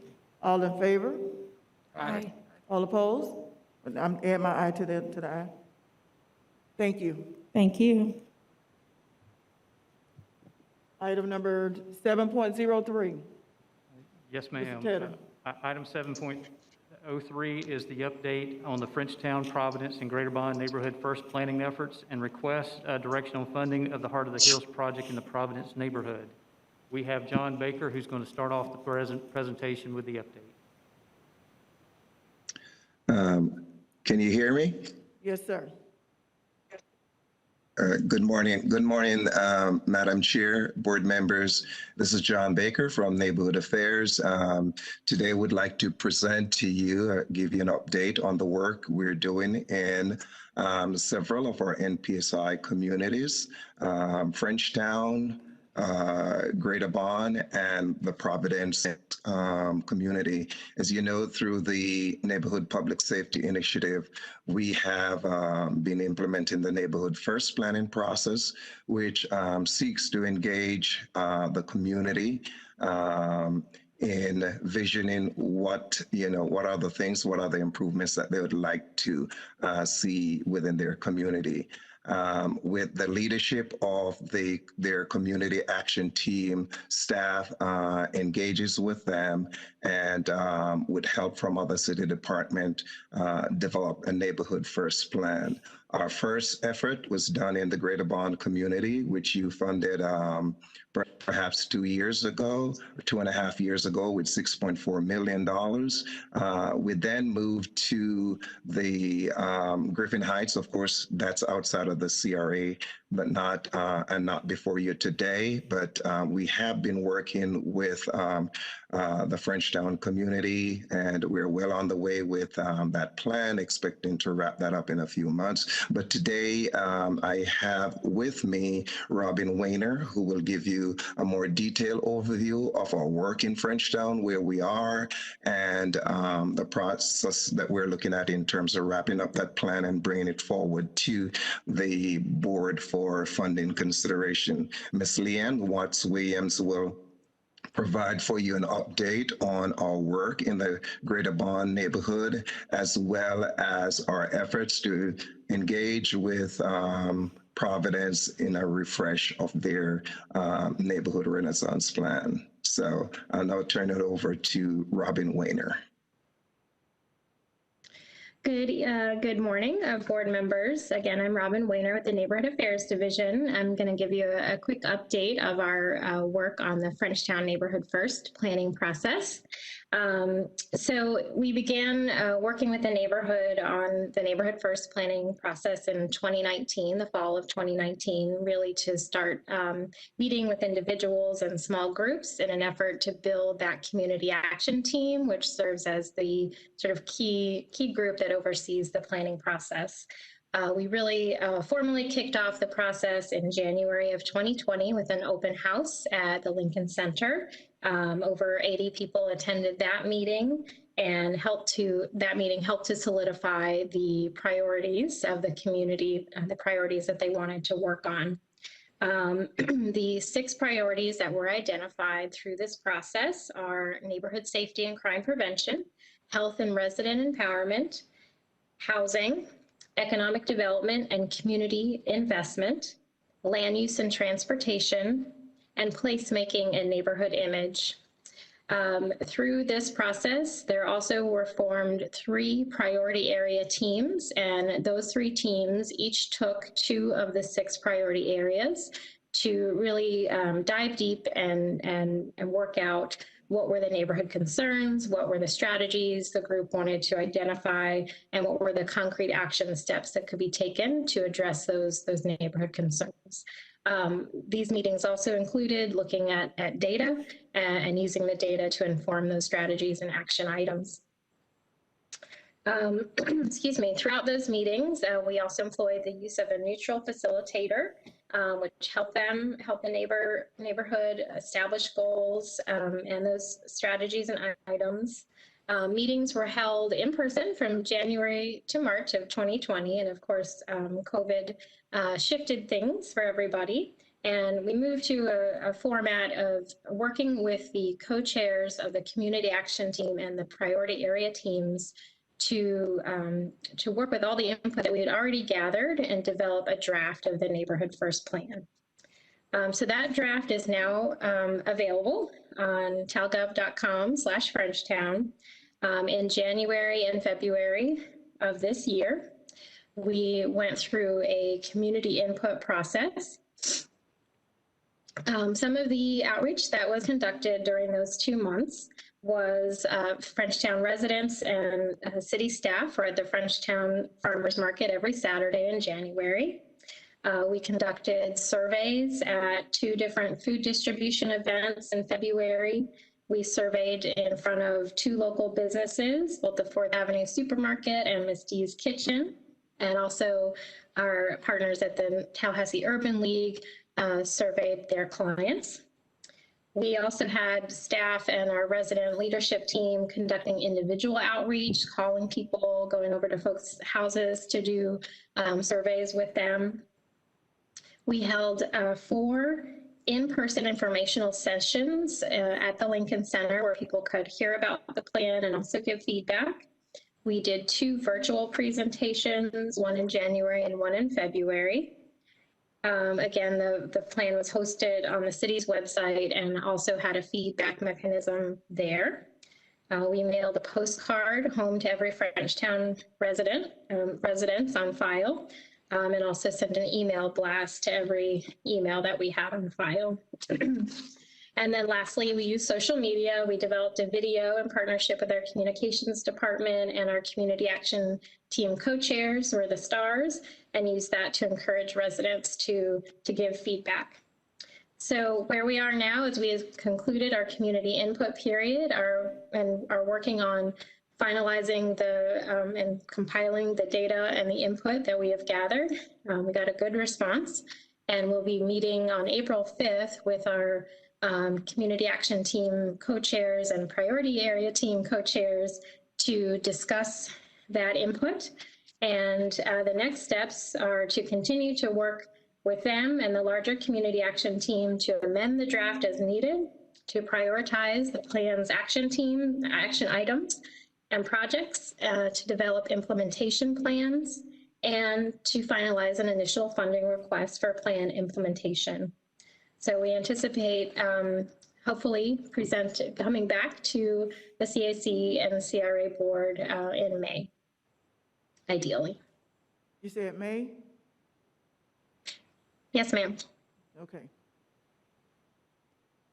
Thank you.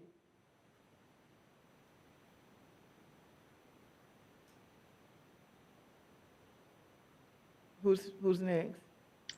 Leanne? Okay. Can everyone hear me okay? Yes, we can hear you. We can hear you.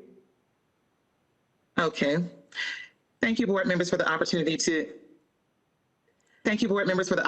provide you with the Neighborhood First Planning update for the Providence neighborhoods and the Greater Bond neighborhoods. And first, I'll start with Providence. Renaissance Plan was developed and adopted. Leanne, you are completely virtual. And various. John, you may need to just pick up and run with it, okay? Several. Leanne? Can you hear me now? Yeah. Yes. Yes. Yeah, keep talking. Take the video off and just keep talking. That may be what's happening. Okay. And so.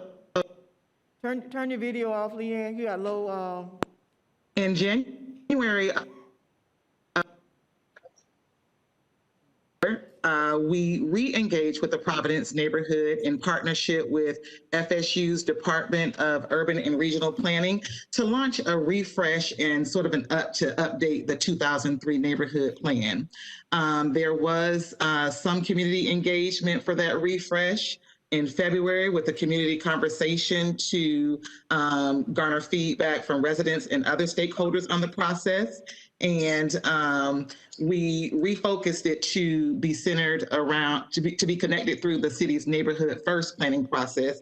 And the emphasis would then be on public safety and more broad-based community involvement. From that community conversation, the identified priorities by the Providence neighborhood that may be subject to change were community engagement and empowerment, public safety and wellness, human capital and economic development, neighborhood infrastructure, and affordable housing. However, of course, as my colleague mentioned, due to COVID, we were asked to put the refresh for the Providence neighborhood on hold in March of last year. But we're still committed to working with the neighborhood to support their efforts to revitalize and refresh their plan. So we asked the neighborhood leadership to identify 3 key projects that could be presented to the CRA for funding. And out of that, from that ask, the neighborhood identified 3 projects, which would be the acquisition and rehabilitation of the Alpine Apartments for an affordable housing incubator program, relocation and reestablishment of the community garden in the Providence neighborhood, and installation of a playground, and also implementation of the Heart of the Hill placemaking project, which would improve road traffic safety by installing traffic circles and special road race surfaces, and also while providing streetscaping enhancements through sidewalks, lighting, and street furniture.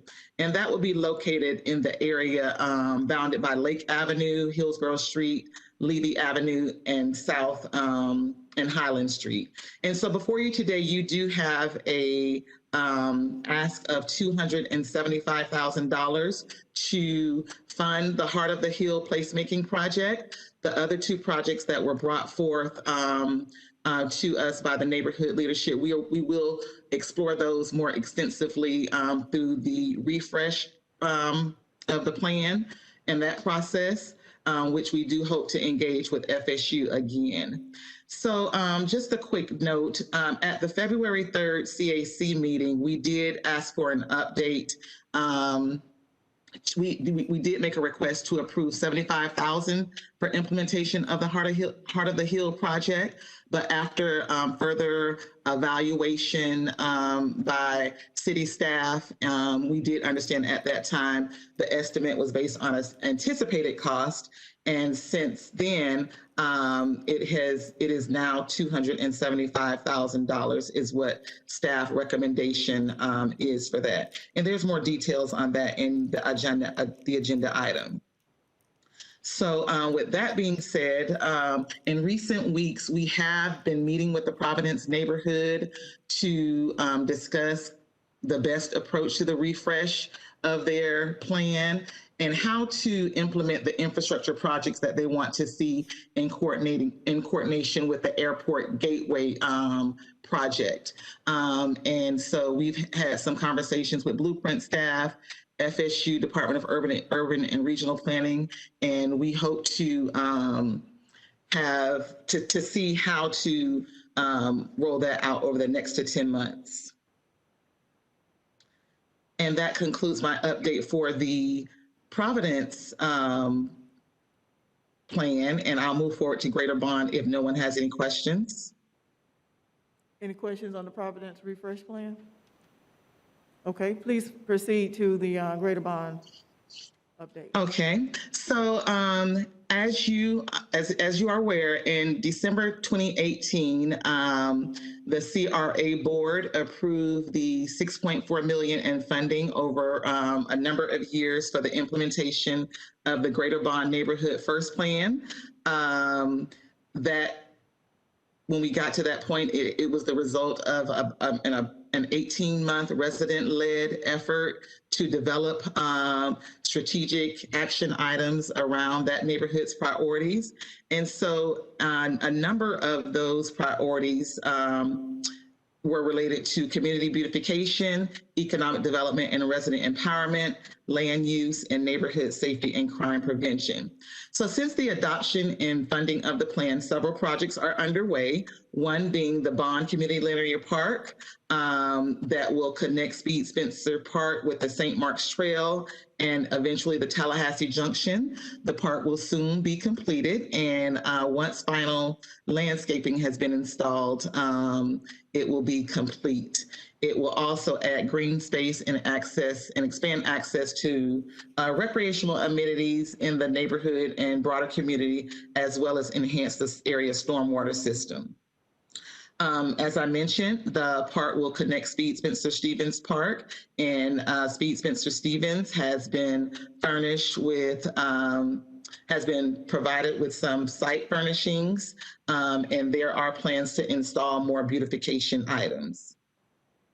The Greater Bond Residential Facade Improvement Grant Program, in collaboration with the Bond CAT team, was developed in July 19. The grant funds up to $17,000 in eligible home repairs for selected applicants in the Greater Bond neighborhood.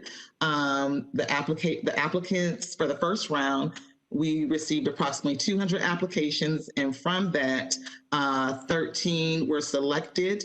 And of those homes that were selected, we have 6 that are complete, and the other ones are currently close to being completed. Last year, the Community Action Team did commit additional funding to the Facade program, and their goal is to fund a total of 100 homes. So with that additional funding, we'll be able to enhance the exteriors of 87 additional homes. That application period opened last September and closed in August, and we received an additional 65 applications. And the priorities for the program were changed to focus on more home ownership applicants who were homeowners to help them get the exterior improvements that they would like. And you had an update on that last week at the RFP, or the RFP for selection of the contractors to administer that program. And that they were selected as Tallahassee Developers, Tallahassee Lenders Consortium, Florida Developers, and Graceful Solutions. So we are at the stage where we're moving forward with contract negotiations to those entities, and we plan to hold our drawing to select the next 87 homes next week. Moving on to streetscaping in the neighborhood. Saxon Street is scheduled to be, is the first street in the neighborhood to be enhanced with sidewalks, lighting, landscaping, and currently underground utilities and public infrastructure are working with Real Estate Division to secure agreements with residents to begin that work. The next street will be Gamble Street, and it will be streetscape as part of a resurfacing project, which was able to save some dollars there. Surveying is currently underway with design completion estimated to be in May. We're also working with UUPI and the Community Action Team to identify the cost of streetscaping for the remaining streets from the Neighborhood First Plan in Bond, which are Floral, Keith, Holton, and Osceola. Currently, we are working with a consultant, Mr. Jarvis Rozier of Rozier Consulting, to do a oral history project of the Greater Bond neighborhood to document the history and include oral histories of some of the longtime residents of the neighborhood. And that project will focus on acquisition of historic markers, landmarks, and will memorialize residents of the neighborhood. Next, the Bond Neighborhood Art Project is moving along in partnership with the neighborhood, in partnership with COCA. We just submitted a grant last week that we're pursuing to establish some neighborhood art and murals at Speed Spencer Stevens store, at the Linear Park, an art garden, and at the public housing complex, a mural there. And we hope to leverage funds from the plan to make that project happen.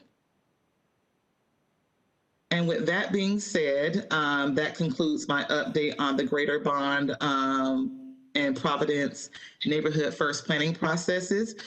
Staff will be engaging with the bond leadership to identify priorities for their next round of funding once we do an evaluation of the implementation projects thus far. Thank you, board members, and now we're open for any questions. Thank you. Any questions regarding the Greater Bond update? Mr. Mayor? I don't have a question. I'm ready for a motion when you're ready, Madam Chair. Okay. All right. I have one question. When is the next Southside market going to be held in Bond? So the next Southside Farmers Market will be Thursday, April 8th from 2 to 6 p.m. outside of the Walker Fork community. Okay. All right. Thank you. All right, board members. Mr. Mayor? Madam Chair, first of all, I want to thank our team for a great presentation and bringing us to this point. I want to reiterate what was stated earlier today. It is time to start moving forward. I am proud to make the motion for option number 1 and option number 2 to put the funding behind the Heart of the Hills placemaking project as well. Second. It has been properly moved and second, moved by the mayor, seconded by Commissioner Richardson. Is there any discussion? All in favor, say aye. Aye. All opposed? Thank you. Okay, we will now move to item 8.01. Yes, ma'am. Madam Chair and Commissioners, item 8.01 is approval of funding for closing and facility equipment at the Cascades Public Parking Garage. We are getting very, very close to being able to close this garage out. It's been a long time coming. So what we have done during the construction, there were a few changes that I authorized for making improvements to the parking garage as it moves forward. In addition to that, we do have some closing costs. I do want to make one clarification from a citizen who spoke earlier today about no performance being done with this. When this idea was originally contemplated, we ran those numbers, and in fact, the loan that we have right now to close out the last half of this garage is intended to be funded entirely by the revenues that would be generated by this. We expect this parking garage to be self-sustaining with the revenues that are received. So with that, I'm very proud of the work that staff has done led up to that point. Option 1 provides for the cost for the change orders and the closing costs. Option 2 provides for the necessary equipment such as security systems, cameras, signage, and facility equipment that is necessary to safely operate the garage over time. And then finally, Commissioners, option 3 deals with how this facility will be operated over time.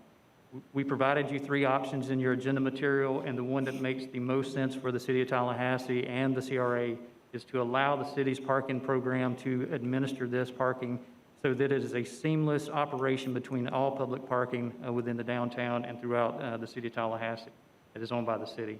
So Commissioners, we're recommending options 1, 2, and 3. Okay, thank you, Mr. Tedder.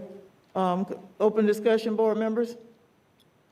Madam Chair, I would move options 1, 2, and 3 as recommended by staff. Second. Okay, it's been properly moved by Commissioner Richardson, Board Member Richardson, and the mayor. Any further discussion? Hearing none, all in favor, let it be known by saying aye. Aye. Any opposed? Thank you very much. Motion carries. We are now on item 8.02. Item 8.02 is the approval of transfer of ownership of the amphitheater support space from the CRA to the City of Tallahassee at closing. Commissioners, we have the opportunity to kind of expedite a step that will happen eventually. When this space was contemplated by the CRA board, it was always intended that the space would be transferred to the City of Tallahassee. In fact, you all have entered into an agreement, an interlocal agreement with Leon County with the joint use of that facility over time. What we're trying to do with this item is to capture some efficiencies in staff time and closing costs by allowing the transfer of the CRA property to the City of Tallahassee at closing. So instead of closing with the CRA and then the CRA having to close with the City of Tallahassee and transfer it to the City of Tallahassee, we're asking that you allow us to transfer at closing directly to the City of Tallahassee. Okay. Any discussion, board members? Move staff recommendation. Okay. Second. It's been moved by Board Member Matlow, seconded by Board Member Richardson, that we accept staff recommendation. Any further discussion? Board Member Porter, okay, I thought you were moving in to say something. All in favor, let it be known by saying aye. Aye. Aye. All opposed? Thank you. And let me just add that I had an opportunity to tour, a hard hat tour. And I don't know if you all have had an opportunity, board members, to tour yet. It's fabulous. I suggest that when you go tour, that Carrie Post be your tour guide. She knows every intricate detail of this development, and it is a beautiful marriage between Leon County, city, and CRA, and it is noted throughout many spaces that we did come together and work together on this. So it will be known historically that we do work well together and deliver successful projects. So please go by. Even the parking garage is a beautiful thing because it's well lit, it's bright, so you can feel safe in there. So I suggest that if you haven't had an opportunity to tour it yet, board members, please do, because it is something that's, I was on the planning commission when it started, so it's just good for me to see brick and mortar by now. So it's really good. And I understand that the rentals are going to be affordable for the community to be able to go in and have birthday parties and anniversaries and things like that, because that is also very important. So when you get a chance, go by and take a look at it. That's my commercial. Let's move on to item number 9. Madam Chair? Yes, sir. Yeah, I just wanted to reiterate what you just mentioned, because that's so important, is that this space will not be cost prohibitive to anyone in the community. It's a beautiful space, and I was there before they did a lot of the interior work, but we want to make sure that everyone in the community knows that the rental of this space and the use of it will not be cost prohibitive. I just want to reiterate what you had said, Madam Chair. Thank you so much. And if I could add, so the space is still under construction. We do have one of their representatives here, and they've done a wonderful job. Thank you, Lindsay. But if you all do want to tour, feel free to work through me, and I'll work through Lindsay, and we'll make sure that you have that opportunity. I want to go. I want the beautiful. tour. Yeah. It's a good tour. You had a chance? Okay, we're going to move on to item number 9, update on tourist development tax project funds. Mr. Tedder. Okay, so this one should be fun. We have an update on the tourist development tax, which is item 9.01. And as you recall, at your last board meeting, you transferred a number of recommendations over to Leon County. Leon County considered your recommendations and did not accept those recommendations. And the way the process works is that the CRA has the ultimate decision-making power in the terms of setting the terms of how you spend these dollars. That is codified in an interlocal agreement between the City of Tallahassee and Leon County. However, the process requires you to transmit your recommendations to Leon County and to the City Commission as that acting body for final approval. So the county did not approve your last recommendations, which was to basically rescind the application for TLH Arts, allow $800,000 of their previous award to be transferred to Lemoyne, and then $1 million would be going towards the Ashmore's museum site. And with that, I think I would just open it up for discussion with the board. And before we begin that discussion, I've asked our representative from the city attorney's office to let us know where we stand based on what we voted on at the last meeting and what has subsequently happened. Yes, Madam Chair. So as Wayne mentioned, under the interlocal agreement, the county has to approve any recommendation. They rejected your recommendation at your January meeting, so that has now failed. So now all the options are back on the table. As I understand it, the TLH Arts project as it was initially proposed cannot be completed because that lease has been terminated. So you have $1.8 million of unallocated funds. So you can make a recommendation for a new project. You could open up a new process, but it will take the approval of the county and the city, or otherwise those funds will just sit in the pot. Madam Chair, question. Yes, sir. So, Mr. Attorney, say a decision is rendered today by this body. It goes back to the county commission. And if the county disagrees with that decision, then we come back and we start over again, correct? The county and the city commission both have to approve. So essentially, the county has veto power. They can veto any proposals that are sent to them. Okay. Are we ready for discussion? Let's have discussion, and then we can decide what our next steps would be. I'm waiting for someone to start the discussion. Go ahead, Board Member Matlow. Thank you, Madam Chair. This is a difficult process to work through, having to, play ping pong with the county. We came out with recommendations last time based on what we were presented with. I think we all wanted to see something cool happen in Frenchtown. I still support us making something happen in Frenchtown and Ashmore's. I had a question about the original $1 million that was allocated to Lemoyne. Is that available to be released to them so they can get started more immediately while we work out the plans for the other ones? It is my understanding, and Mr. Tedder can speak to that, but in my conversation with Mr. Tedder, that is possible. Okay. And just to make that a little clearer, so the city, the county, and the CRA board approved $1 million for Lemoyne. Okay. So that does not have to go back to the county because it has already been approved by everyone. It's just a matter of releasing those already approved funds. That is correct. Okay. And based on our conversation at our last meeting, the request had increased to 1.8, or increased by 800 in the comments we heard earlier today, where they believe they can privately raise 400, and they still have a request in for an additional 400. Does that sound accurate, Mr. Tedder? How does that conversation happen? It was in public comment. I don't know if that. Can we do this, Board Member Matlow? Since we're clear on the $1 million, Okay. Can we just entertain a motion to release those funds, and then we'll come back and talk about the rest? Okay, I'll make a motion that we release the $1 million previously allocated to Lemoyne. Second. Okay, it's been properly moved by Board Member Matlow, seconded by Board Member Porter, that we release the already approved $1 million of funding for the Lemoyne Arts Center. All in favor? Aye. All opposed? Okay, now. Thank Go you. for So then that leaves us, what do we do next? The county decision, from the conversation I heard, that they were concerned that there wasn't some sort of due process and an ability for an alternative application to be submitted by TLH Arts.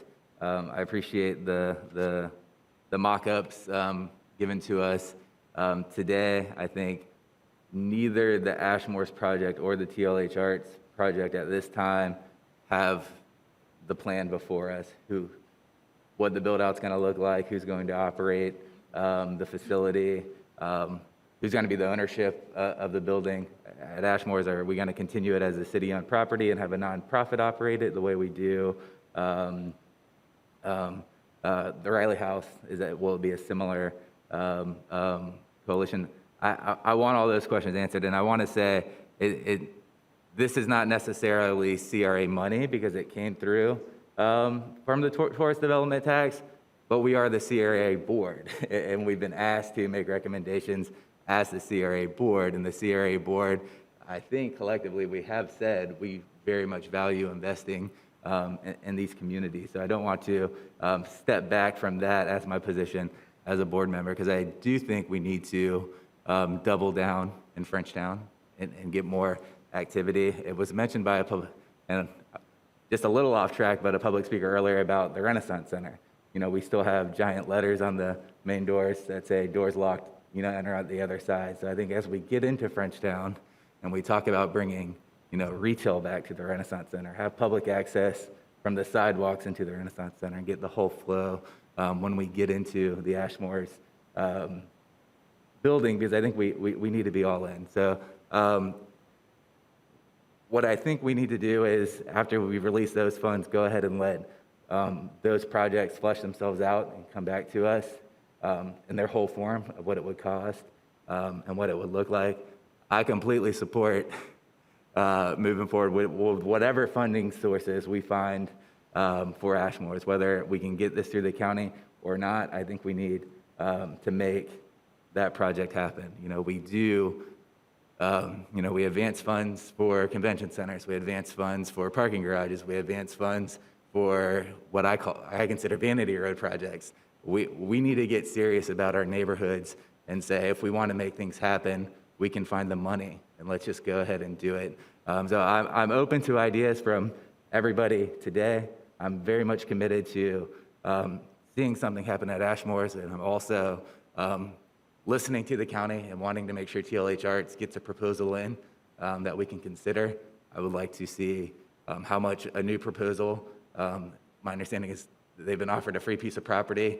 If that property becomes nonprofit owned, does that become publicly owned? I don't know. All those details would need to be worked out, and then any private development. They're just too early to really know what we're being asked to do. Thank you, Madam Chair. Thank you, Mayor Daley. Madam Chair, I appreciate it. Several comments. First of all, I want to recognize Annie Harris that is here with us today, because we are very fortunate that our art gallery here in City Hall is featuring all of your works. It's beautiful. I hope everybody takes the time on the way out to enjoy the incredible gallery that we have set up. And Annie, thank you for participating and loaning us some of your works that we can hang in City Hall and be proud of.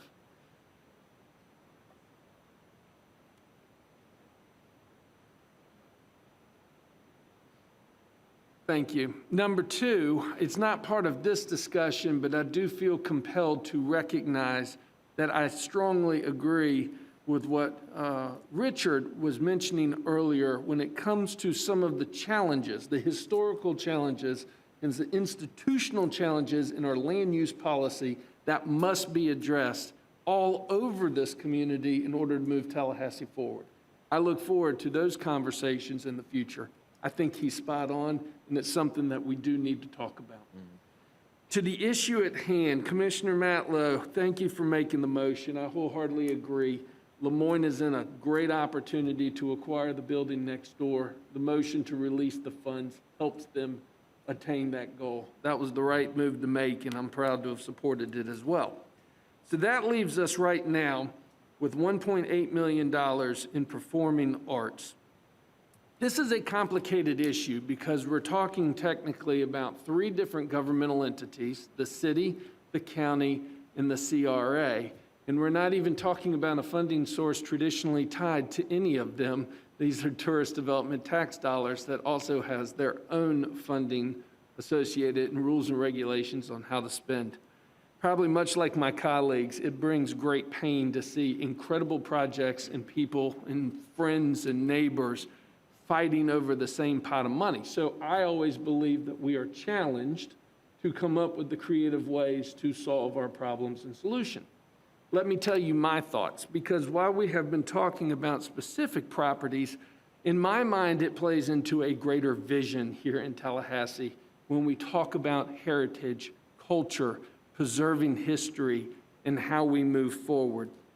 Now, first of all, with the process of what we're in, and I appreciate Mr. Attorney clarifying, Madam Chair, we took votes at the last CRA meeting. It went to the county, and the county rejected it. In fact, on February 16th, the specific language was that they voted in favor of a timeline to be extended and to seek a revised proposal for the TLH Arts for a performance and rehearsal venue. In my mind, they sent a very clear message that this original $1.8 million that was set aside for performing arts in the community needs to remain in performing arts. Now, our job is to decide, are we going to agree with that position or disagree with that position? And Madam Chair, you're doing a great job running this meeting, and we'll make some decisions. I also want to say, Mr. Kay, I appreciate you being here. You have stepped up to be an active leader in the arts as well. I know you are actively working with community partners, in particular TLH Arts, and we look forward to seeing what you all have to bring together that we could possibly support in some function or another in the near future as well. I tend to agree with the county that we need to keep performing arts money in the performing arts. I think that's where the county position is from an official standpoint, and that is going to bring us to a position where if we make a decision to go in a different direction, we send it to the county. The county rejects it again, they send it back to us. We make other decisions, we send it to the county. County disagrees, and they send it back to us, and we get into this ping pong game. Now, as I told you at the last meeting, Madam Chair, and I'm going to state again, I am 100% behind you in your dream to bring about Ashmore's and the fruition that it can be. What I am proposing is that we officially, as the CRA, make a motion to officially communicate with the city manager to bring an agenda item back at our next city commission meeting for the price tag of $1 million for the renovation of Ashmore's with city money. The reason why is that, number one, Ashmore's is owned by the city.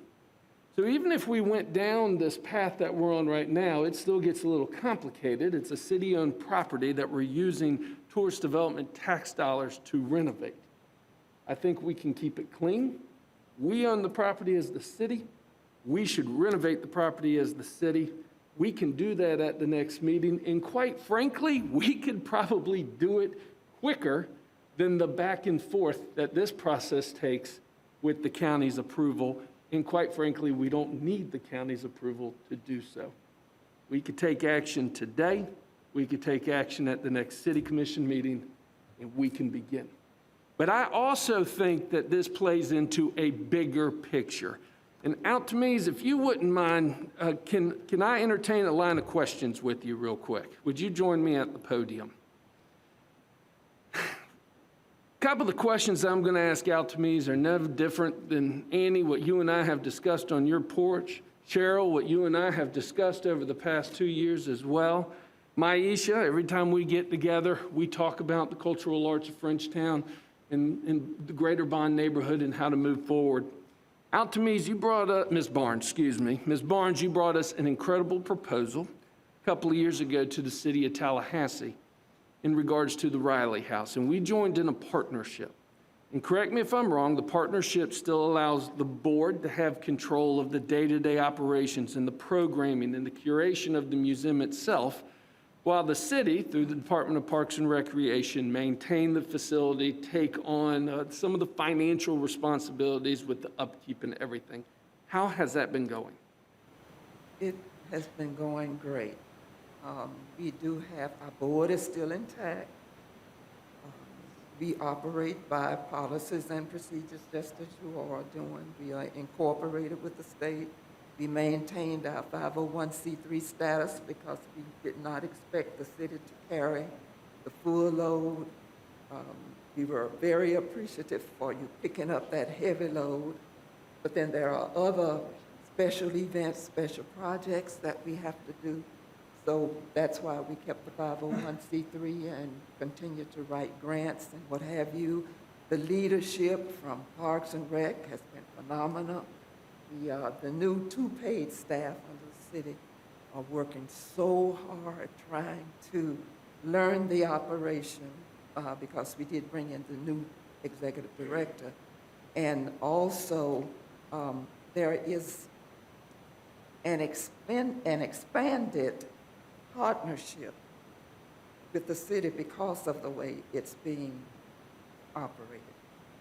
Some of the resources that we are able to get from the city, such as the communications, the communications department, the marketing, and whatever, it's going great. And the board is very strongly behind what we are doing.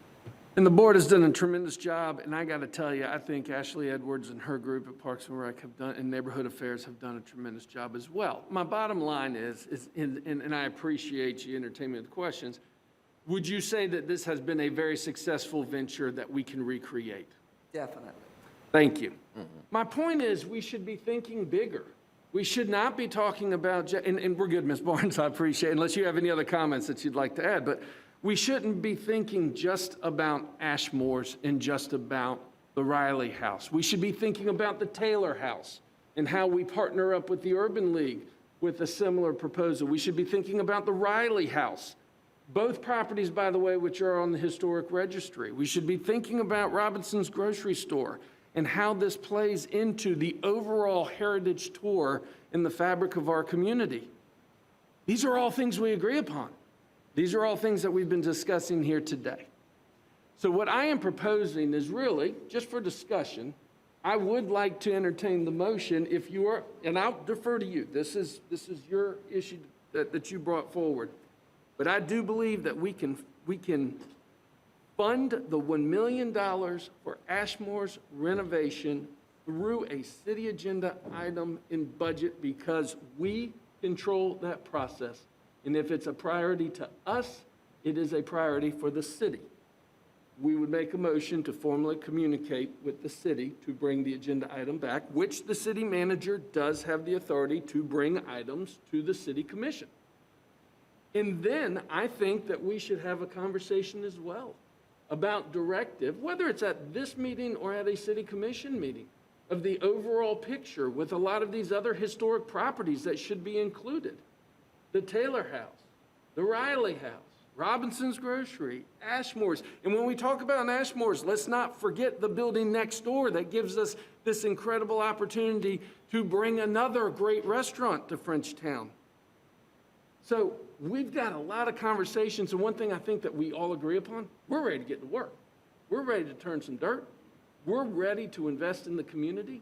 The question is, how do we get from here to there? At the end of the day, for discussions today, if we preserve the $1.8 million for performing arts, there are a lot of individuals in the community that support performing arts that feel strongly, as does the county officially. Lemoyne, thanks to Commissioner Matlow, we have released the $1 million to allow them to begin their process.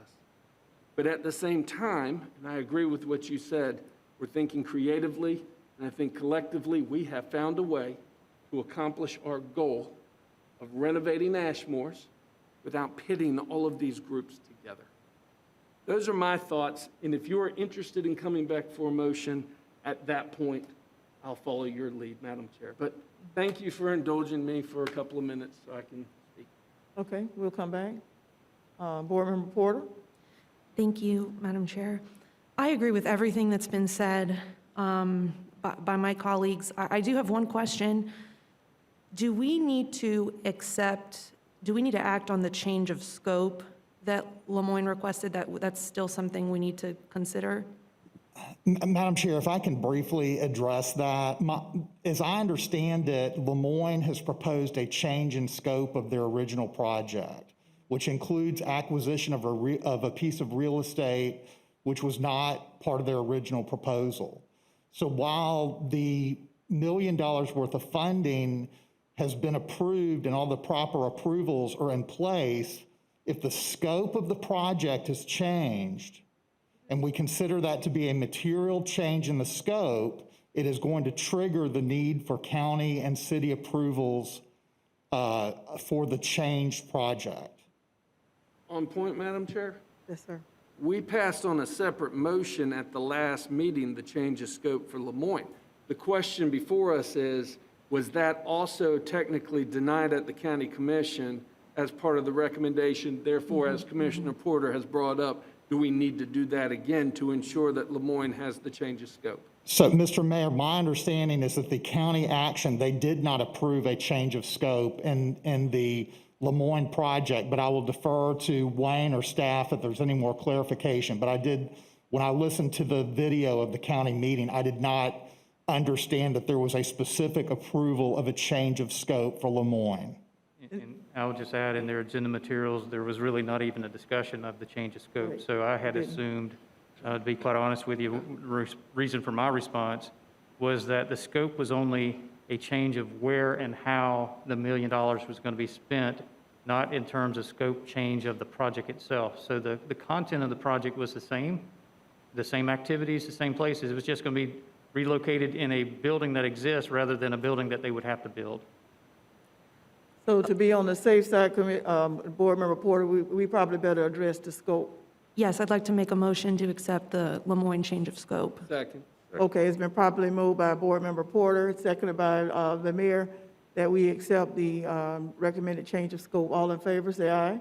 Aye. All opposed? Thank you, Board Member Porter. Go ahead, you still have the floor. Well, Thank you, Madam Chair. May I follow up on that Yes. motion? So just out of abundance of caution, I would like to be able to just send that back over to the county and see if they need to schedule that for their review.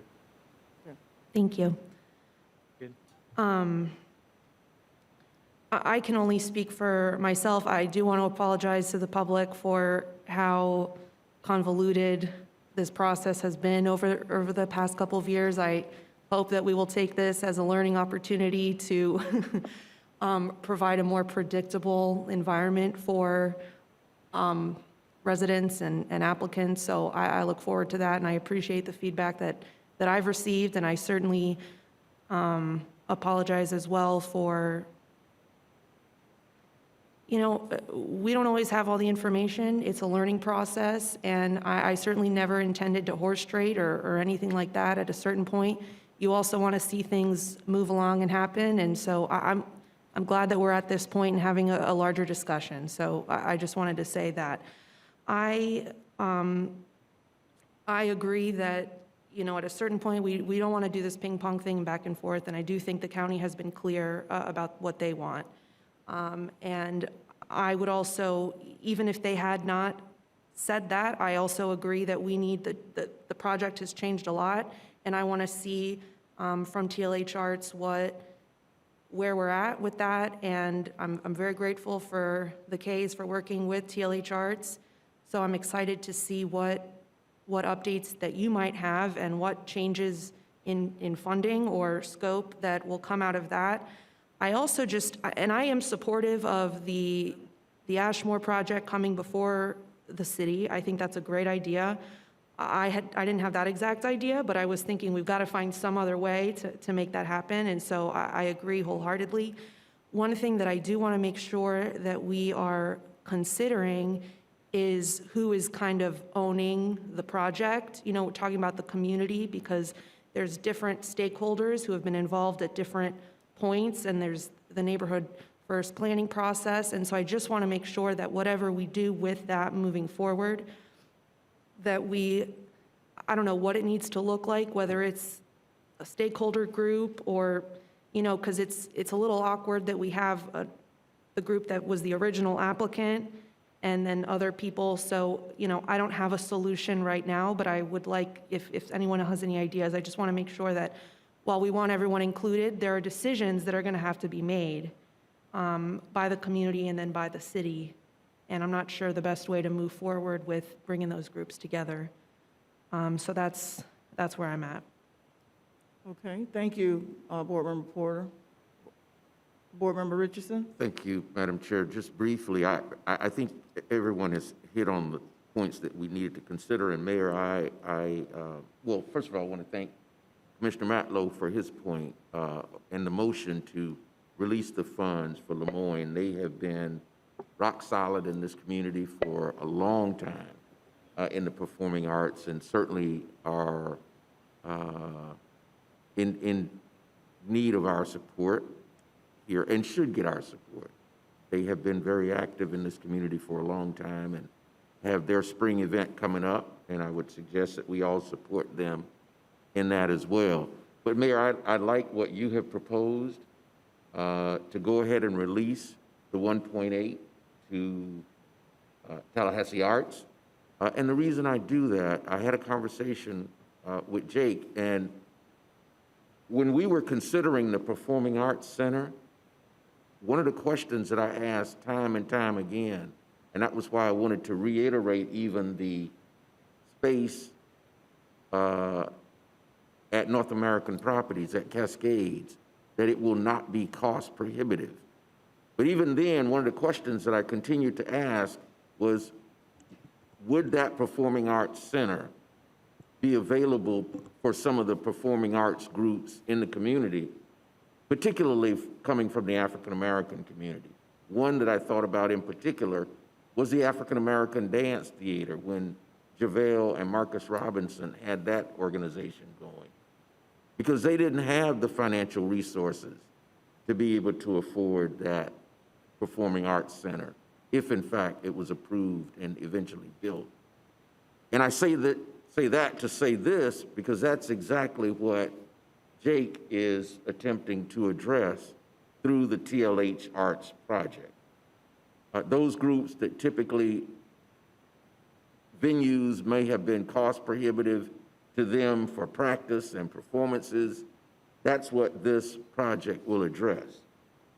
And so that's why I support it wholeheartedly and would like to see the 1.8 million go to Tallahassee Arts, especially in light of what Adam and his family have done. And Adam, thank you all so much for that. And I know that you've got some other ideas and projects that will provide synergy even with this project. And so I'm certainly in favor of that. For those of you who don't know, my family has a long background, or back history rather, I'm sorry, with the Frenchtown community. My uncle and aunt, Bob and Annie Richardson, owned a cafe in Frenchtown. They had 4 children, my cousins, that grew up in Frenchtown. My father is originally from Donaldsonville, Georgia, but moved to Tallahassee to complete his high school education at the original Lincoln High School. And when I was growing up and we'd go to visit my grandparents in Donaldsonville, we would come through Tallahassee and visit my aunt and uncle's restaurant in Frenchtown. And so, and my parents, of course, they went to the Red Bird and, you know, had some entertainment there. And my uncle and aunt lived right there on Georgia Street, across the street from Aquilina Howell, or the late Aquilina Howell and her family. So I am certainly very much vested also in preserving the history and culture of Frenchtown and what Frenchtown meant, not only to the African-American community, but all of Tallahassee.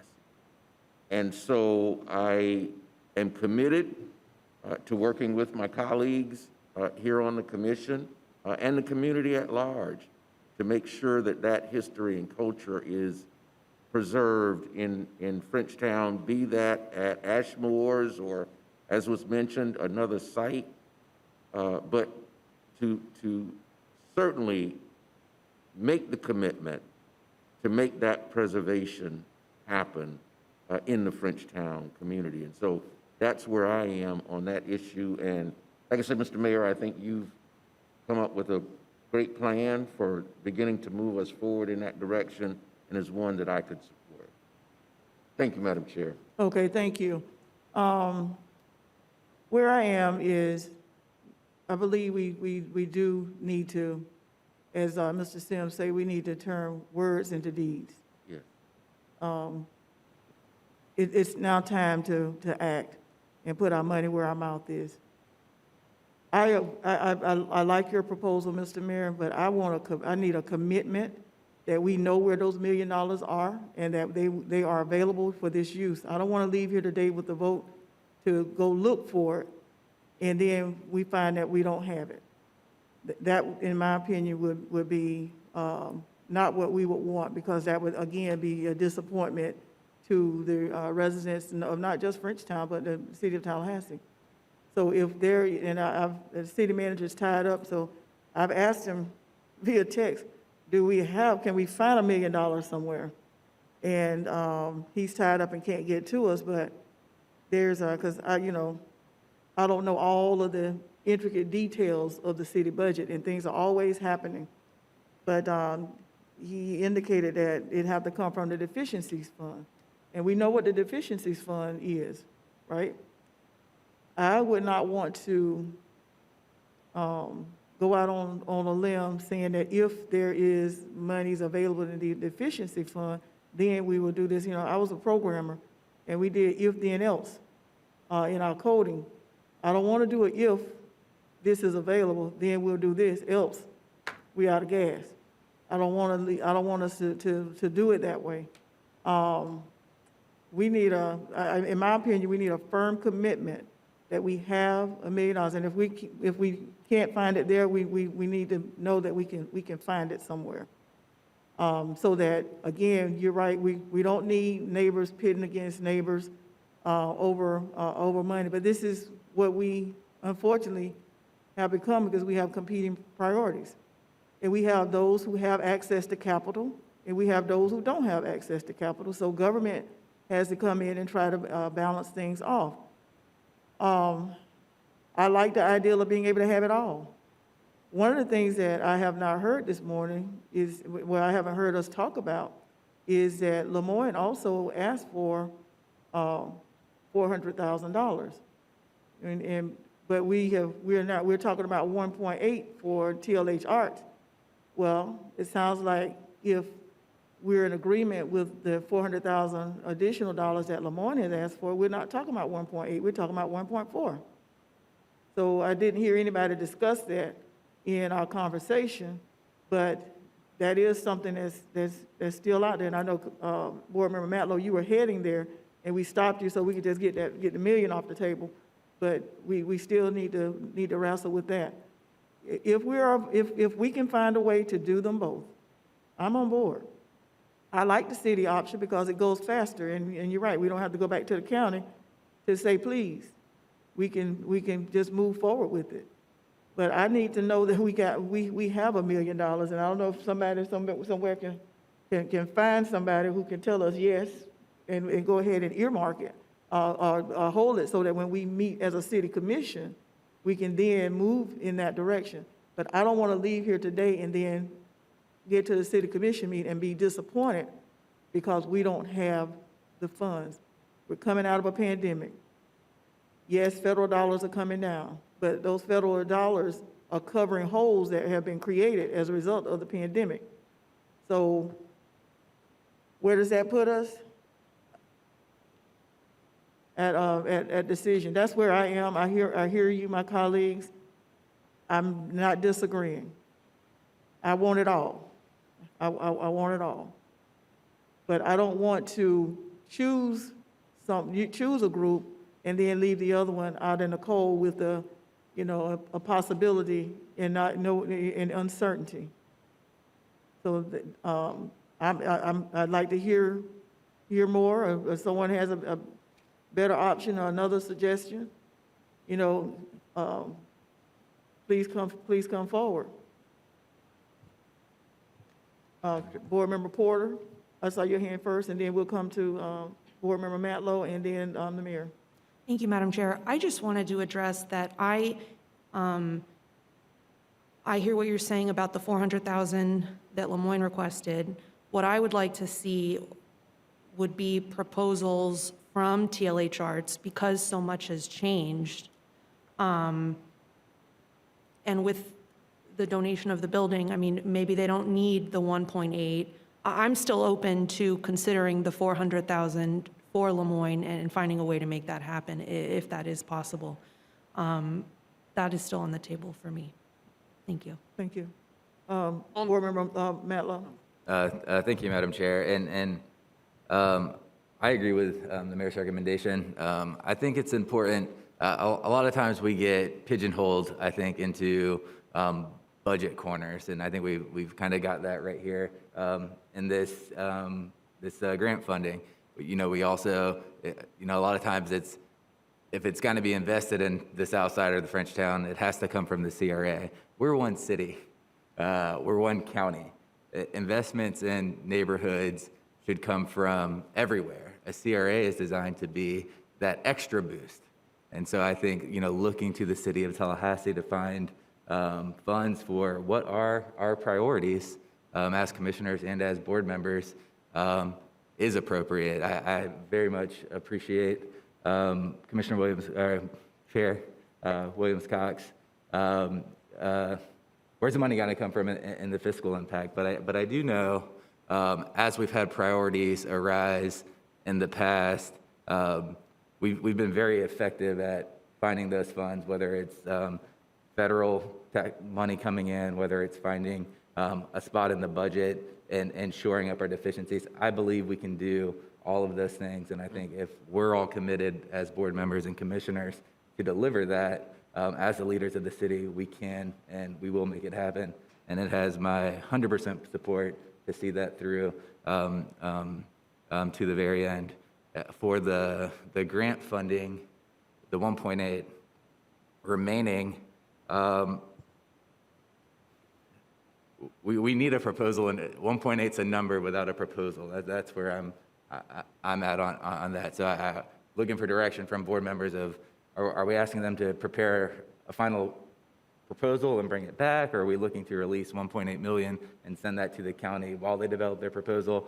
I'm asking. I'm open to, if Lemoyne's requesting an additional 400 to do some sort of match, I'm open to that conversation as well. We just don't have the final proposal from TLH Arts in front of us to even know what the final ask is. And that's, and I might put you on the spot, Mr. Kiger. Do you have a timeline of when we could have something tangible, budgets, deliverables, all that before us? Yeah, no, those are great points. And I will say this much. The one thing that we've tried to do, even since our 2018 application, is be very transparent and very, very respectful of the fact that these are public dollars. And so, to your point, no, our expectation was that we would be required to go through and work on those costs and get those things together, just like we would have done for the 2018 application. And so, we believe very thoroughly that, again, those should be publicly vetted, that we should have input.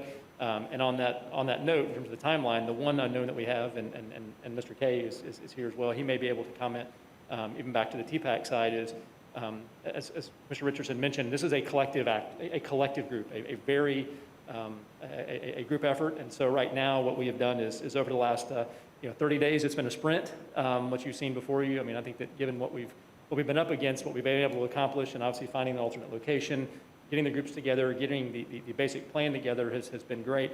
Right now, what we do still need is the input from those groups, again, because I'll tell you this much, I don't have any more business running a soundboard than I do on a skateboard. We need those experts to come in and say, yes, this is the stage configuration. These are the things that we need before we can get those figures from the contractors, the people that come in and say, yes, this is what it's going to cost. Any contractor, as you know, will give you big round numbers about what it might cost per square foot. We want to know going in what it's going to cost, again, to make the determination as to whether or not we have to phase this, whether or not we can do this all at once with private dollars, grants or otherwise. So to answer your question, we fully expect to have to show you those figures prior to you guys, quote, releasing those funds. And obviously, we still have a development agreement to work through in terms of the public ownership of the property, because that's one item that you mentioned during the earlier comments, that per Chapter 125, the performing arts auditorium space would need to be publicly owned. And so that's something that we still obviously would have to work through with the city attorney and the other folks. And so there's certain things that still have to happen. And so this isn't a matter of, oh yes, we expect someone to write a check for $1.8 million today based upon some very nice renderings, although they are very nice. Okay. Yeah, thanks a lot. That's helpful. And Jake, before you go, would you mind if I ask a quick question before he goes? Sure. If we did the 400,000 for Lemoyne, do you think the 1.4 could get you started? I know you hate to lose 400,000, but Yeah, I mean, the big issue here, again, is we're dealing with, we think it's a good location, it's a great location, Yeah. but again, the things that we don't know, for instance, and again, Commissioner Matlow could probably comment on this more than anybody, real estate and construction, even looking from last year, much less 2018, Well, you're yeah. looking at 25-30% increases in materials and supplies and contractors, and so my simple answer is I don't know, and I certainly would think that if we're trying to deliver a world-class performing arts facility that's going to have the most utility as well in terms of the audiovisual and the equipment, safety, accessibility, Yeah. I would really hate to tie ourselves up with that. But again, if the project can't, what's the expression in real estate development? If the cash don't flow, the project don't go. And if we can't get it together and get a workable budget that'll make it work, then obviously that's the way to work out. yeah, no, I agree with you. I was in a conversation, as a matter of fact, with some contractors recently, and they were talking about how the cost of materials have gone up, during this pandemic. And so, yeah, I had not taken that into consideration. Yeah, we've got a great team, and obviously Donald Gray and his folks at Fitzgerald Collaborative who work on huge projects. I mean, they can give us some estimates and Right. work, but it'd be really tough to say today, oh, yes, we could do it for this. But I can assure you that you know, again, we're going to keep the pace of what we produced in this short period of time here, understanding that again, heard you all loud and clear that you want to see dirt moving and projects moving. And again, Mr. Adam and Lily have been huge in stepping that up and obviously having the collaborative efforts now. We got a lot more folks manning the ship, and we're happy to see that, and think we can bring it to fruition pretty quickly.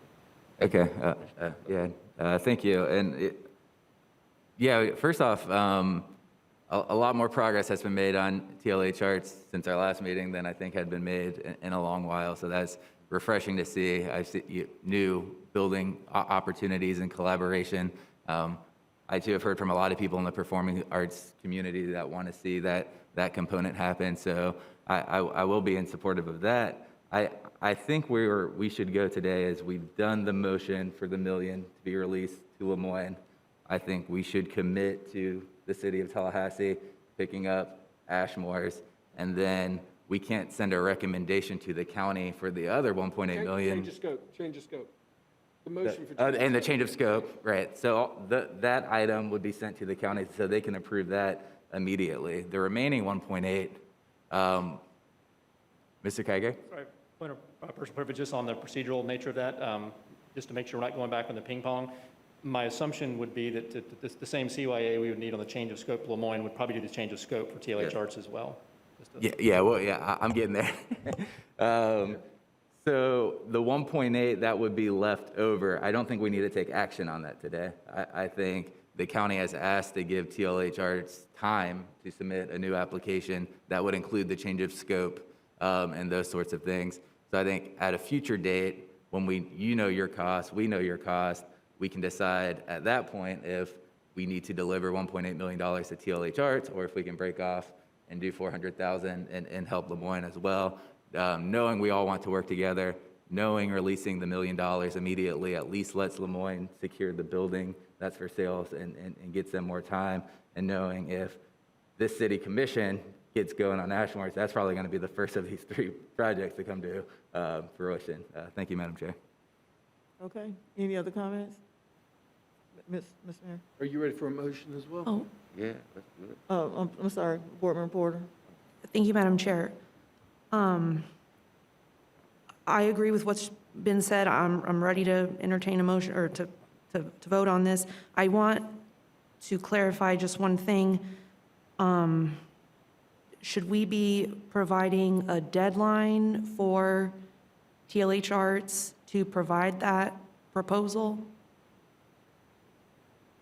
I just think that might be helpful to keep this moving along. I don't know how much time you think is, we think is appropriate. They've already had. What's the will of the board? If you're ready to make By a our motion? next CRA meeting. If you're ready to make a motion to that effect. Sure. So I would like to make a motion to to extend time to TLH Arts to provide an updated proposal by our next CRA meeting that we can then act on then. So 2 months, 2 months. Do you think that'll work? That's May 13th is our next. May hearing. 13th? There's a motion? I would second that. Okay, been properly moved by Board Member Porter, and seconded by Board Member Richardson. All in favor? Aye. All opposed? Okay. And do we need to, as part of that, at this point, entertain a motion for the change of scope, or is that something that we would entertain when they come back to us with a proposal? What's the will of the board? Mr. Tedder or Mr. Attorney? So, Madam Chair, if I understand the question is, since the project will be changing, do you need to vote today to kind of authorize a change? As I understand, they're going to bring a new proposal back to you, so you'll evaluate the proposal when it comes back to you. Okay, thank you. And then I would also I just want a clarification for what's going to be happening in the item that comes back to the city with Ashmore, because it sounds like even though the original application is not really what we're acting on specifically, I would still like to see a proposal that comes with that item. Does that make sense? I mean, because we're going to be doing renovations. I'm totally supportive, but I want to make sure that the original group is included and that there is some kind of proposal that we're reviewing when it comes back to us. Well, if we do what sounds like we're doing, it's not going to come back here. It's gonna I come mean, to as the city. Okay. I just want to make sure that that's part of what we are asking the city manager to bring back to us, will be that staff work with the stakeholders and the original applicants to come up with some sort of updated proposal for the future of the Ashmore building. Okay, we have to handle that as a part of city business, not a part of CRA business, though, so I'm sure we could, but I'm just saying to keep things clean, we'll do that at a city commission meeting instead of at a CRA board meeting. Since it looks like what we're doing is moving this proposal from CRA to city. Sure.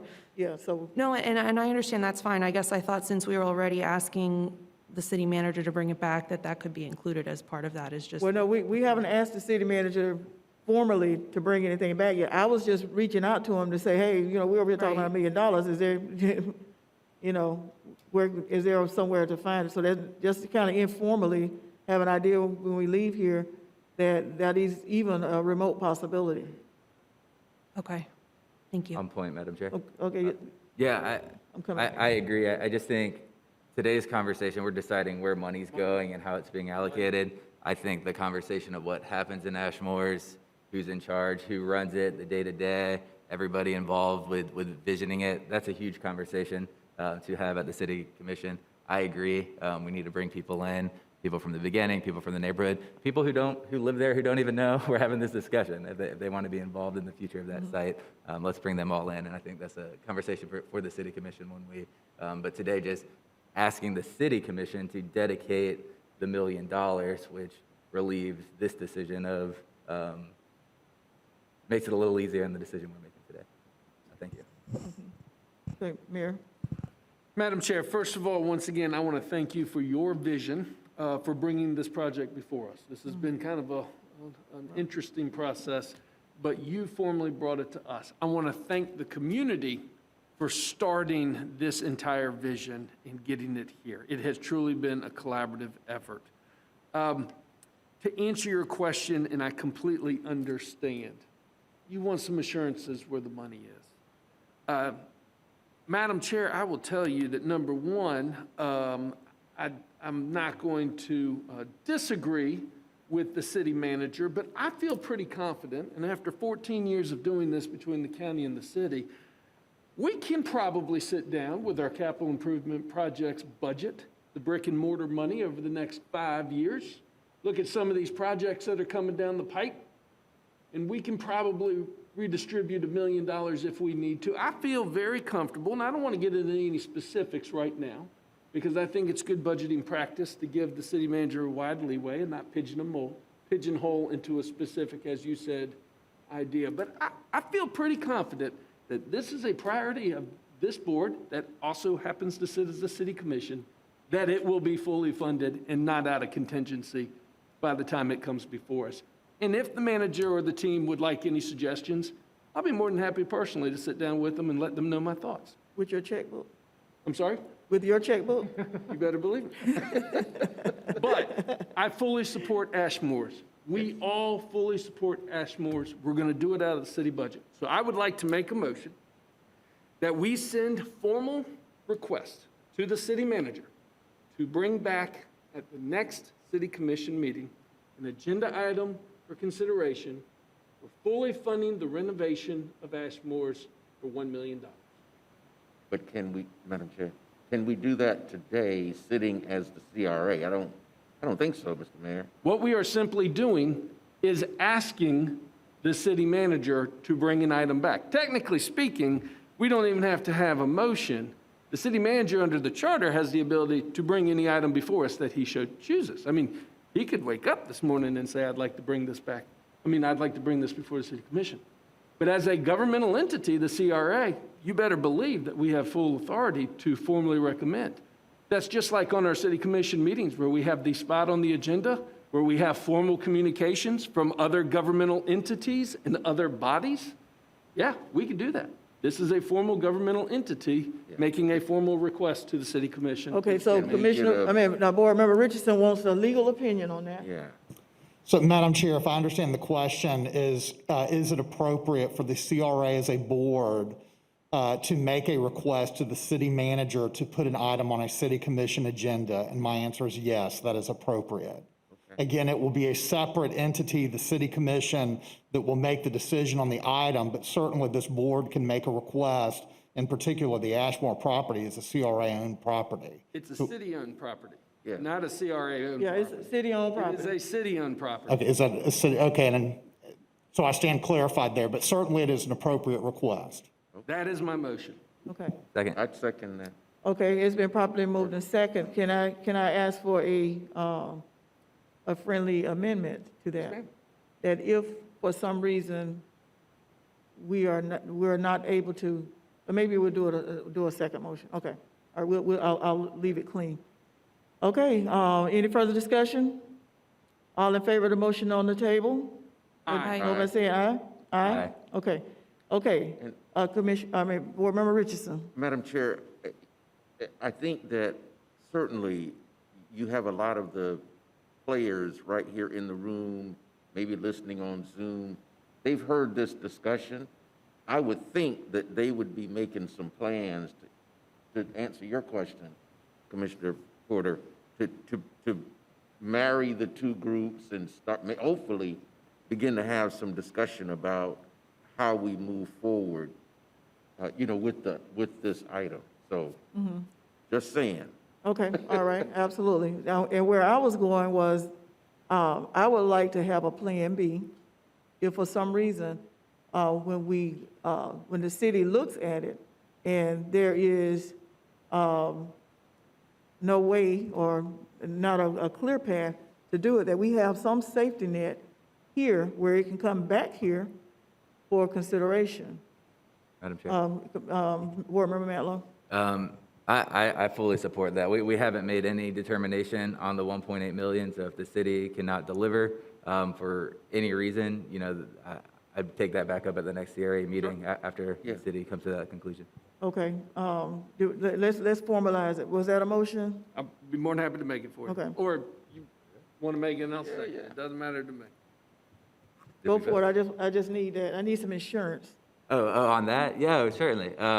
So I'll make a motion that if the city of Tallahassee isn't able to deliver on the $1 million for the Ashmore project, that would come back to the CRA before allocating any additional funds from the 1.8 million. Okay. Okay, it's been properly moved and second that if the city, for whatever reason, is not able to identify those funds, that it will come back to the CRA for consideration. All in favor of the motion on the table? Aye. All opposed? Thank you very much. I'm sorry, I need some insurance because We're good. people have heard promises before and then promises don't get delivered. So I want to make sure this time we're going to work hard on that. Okay, wow. We've had a fruitful discussion this morning. That is everything for 9.01, correct? Is there anything else? Okay. We'll move to public comments on non-agenda items. Ms. Williams. Thank you. We did have one speaker for that, Mr. Kayla Norris Barber. Name and address for the record, sir, and you'll have 3 minutes. Thank you. Podium light will go from green to yellow to red. Kayla Norris Barber, 527 West Brevard Street. I really appreciate this discussion you guys just had. At your last CRA meeting, you approved and adopted a redevelopment plan and an investment plan for Greater Frenchtown Southside. I'd like to request now, because it's been 20 years, we've had a CRA redevelopment plan, and we look every place else, Grand Street, downtown, stuff is popping, nothing's popping in Frenchtown. So I'd like to request that we get a progress report at every CRA meeting on the reinvestment plan and on the investment plan.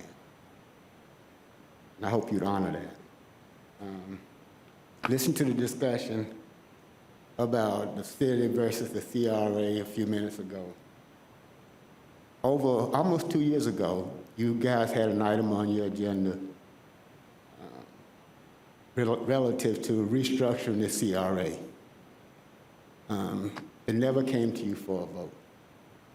I'd like to ask that you bring that item back and actually vote it up, vote it down. CAC for Frenchtown was totally in favor of it. The Downtown Redevelopment Council was lukewarm. You know, they really, you know, didn't want it. But obviously they wouldn't want it. They're getting everything they want. Frenchtown's not. So in my view, the process is the problem and the structure is the problem. Just relate back to your discussion you just had. It's convoluted. So I'd like to ask that you bring that item back for your consideration. Thank you. Thank you. Is that the only speaker?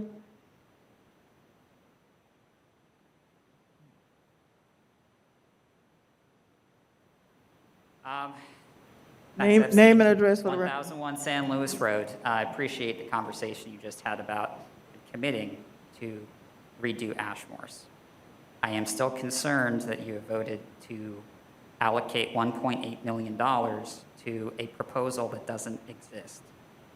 And there's nothing wrong with asking for proposals, including Ashmore's and TLH Arts, to come back before taking action of that type.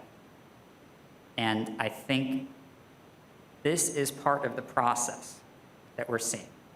None of this information, none of these proposals. I mean, our original proposal was never even shown to the board. And it hasn't come before the CRA, CAC. And how are we actually supposed to have real input on all this if we don't have a process where all the T's are crossed, I's are dotted, right? Money on the paper, what does the community need? What do they want?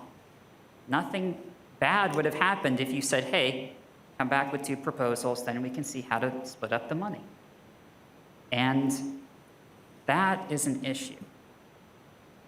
So I don't want to see Ashmore's out of contention for that pot of money, even if you spend $1 million from the city, which is awesome.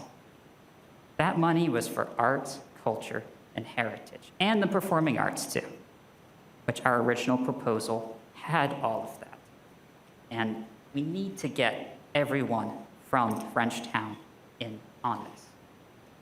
But it's important to follow the process and to not make decisions without having information.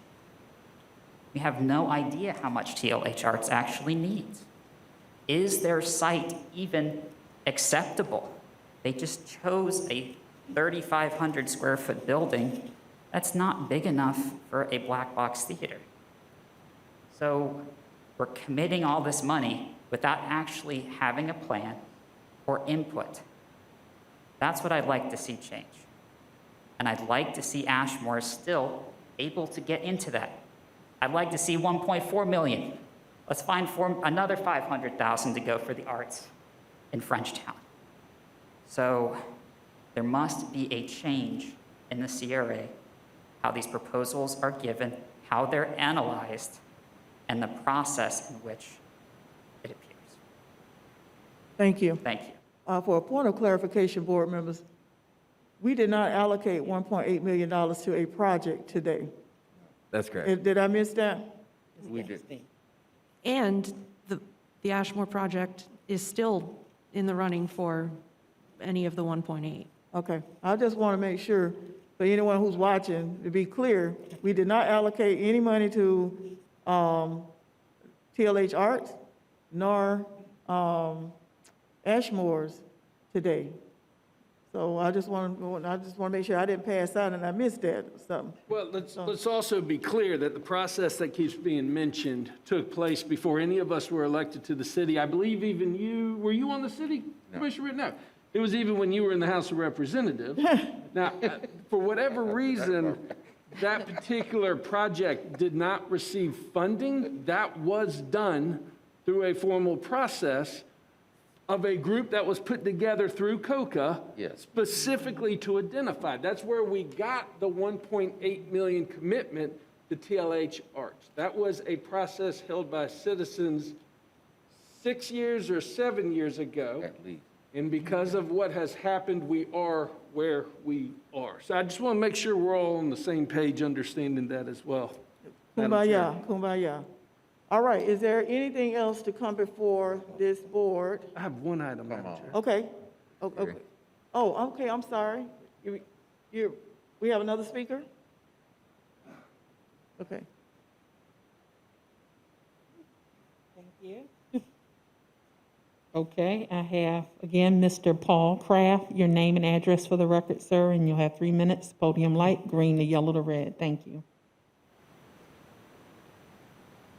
Okay, I was waiting for the red, or the green. Okay, Paul Kraft, 3582 Road Woods Drive, President of Lemoyne. You just pointed out that no money had been allocated to Ashmore's or TLHR's. Also, no money was allocated today to Lemoyne. And That's true. our original application in this round of funding was for $1 million. Y'all recommended 800. We came in today and said, okay, we can work with 4 if we have to. But we would like to stay, frankly, in the process, going back to our original ask of $1 million. Okay, so we voted separately for the 1 million. I mean, we didn't have to allocate that. You had already been approved for that. So all we did today was request the release of it. We voted to release that 1 million. Right. So you're free to work with Mr. Tedder and his staff to do what you need to do for that 1 million. Right. And I understand that, but I'd like to say also, we would like to stay in the running for a portion of that 1.8 and be considered based on the merits of our project. Oh, okay, Now, so I understand you may, all of that 1.8 may go to TLHRs, but if it does not, then we would certainly be interested in a portion of that funding. okay. I don't think anyone has any problems with that? Yeah. Okay. Oh, no, not a problem with it, but just for a comment, we have not made any allocations of the $1.8 million today. We haven't, because we can't allocate anything to TLHRs because, as Mr. Epstein said, we don't have a proposal from them. So is it a possibility for Lemoyne to get $400,000 when that comes back and we know what their scope looks like? Yes, it is, but we just can't make that decision. And the county has sent us a decision saying, give TLH the opportunity to present a new plan. So having not a plan today, we've said we'll give them 60 days to come back to this board with a plan. And at that meeting in 60 days, we'll decide if it merits 1.8 million, if it merits 1.4 million, if it merits 1 million. Without looking at it, we don't know what it merits, how much they should go raise privately. But I don't think anything we've done today takes Lemoyne out of contention. We need more information before we can allocate the 1.8 million.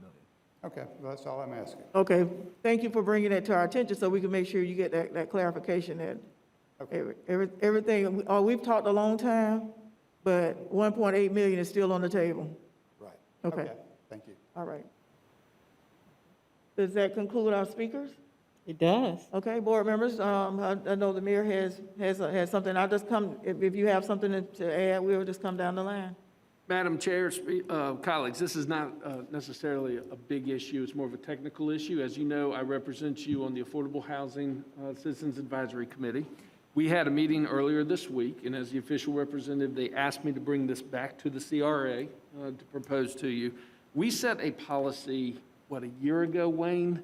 And by the way, Abena, who staffs us, has talked to Wayne. I've had a chance to talk to Wayne. I want you to weigh in as well.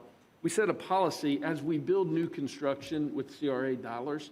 Our policy states that we have to identify a buyer first before we can begin construction. And that's been part of the problem why we haven't been turning dirt, in my mind, and the position of the board. They are asking us to consider doing the process again. It would go back to the Citizens Advisory Committee and work its way back up, considering changing the policy to allow those vendors, the builders that we have already pre-approved, that have been selected to build, to let them build a spec house, put that for sale sign up so that we can move forward. So instead of waiting until we identify the buyer, because the market's so hot, the committee is formally asking us to consider allowing us to be able to move forward, turn dirt, and put a for sale sign up. Did I even explain that correctly, Wayne? Absolutely, and if I can just say where we are in the process. So we chose architects. The architects have 5 plans that are permittable. We have 2 contractors that are ready to go once a lender, TLC finds a home buyer. But this would provide another option that we go ahead and put a house out for sale, not necessarily exclude TLC from finding a home buyer. Maybe it still works together. And I think having that flexibility would work very well. If that is what the committee is saying, is if the homes go up, the buyers will come. Maybe this is an opportunity that we need to look at. So I think based on this information, I would take something back to the CAC to say, okay, out of the 6 lots, which do you want to build on? Maybe we do 2 to start off with, 1 for each contractor that's out there, and let the CAC pick the lots and the home designs that have already been developed up to this point, and get a recommendation from them, and then bring that back to you for final approval. Abena, is there anything you want to add to that? No, I think you have all the information pretty summed up well. So we're ready. You know, we just see that we're at your service, and whatever the will of the board is, we'll get started on implementing. The goal, Madam Chair, is to put more houses out on the market, to be able to build more houses. And put me in the proper posture, Wayne, is the request for us to send it back to the CAC to come. What am I trying to say, Wayne? Amend the program that has been previously approved by the CRA board to allow flexibility for speculated homes being constructed prior to the home buyers being determined by TLC. Does it need to come back to our board first and then begin the process, or does it? No, I think we got enough that we can take it to the CAC. It may not be their next meeting, but because that's within a week or so from here. But we might be able to. If I can put it on the agenda for their next meeting, we'll do that. Certainly, I'll have it here before your May 13th meeting. Well, with your approval, Madam Chair, I'd like to, when you're ready for a motion, I'd like to make that motion. Okay, are there any other comments, any other discussion regarding that? Okay, we're ready for a motion. I'd like to make the motion. Wayne, will you help summarize one more time to make sure I get it correct? Okay, to amend the program for the construction of the 6 affordable lots within the Greater Frenchtown Southside District to allow for spec homes to be constructed in that program. Thank you. Second. Okay, it's been properly moved in second, what Wayne said. Please don't make me repeat it. I know it. It's recorded. All in favor of the motion on the table? Aye. Aye. So I'm gonna go by saying aye, yeah. Sugar dropping. I'm running out of air. Okay, all in favor say aye. Aye. Okay, aye. And, motion, all opposed? Okay, motion carries. Anyone has anything else to come before this August group? Hearing none, we're gonna call this meeting, call adjournment.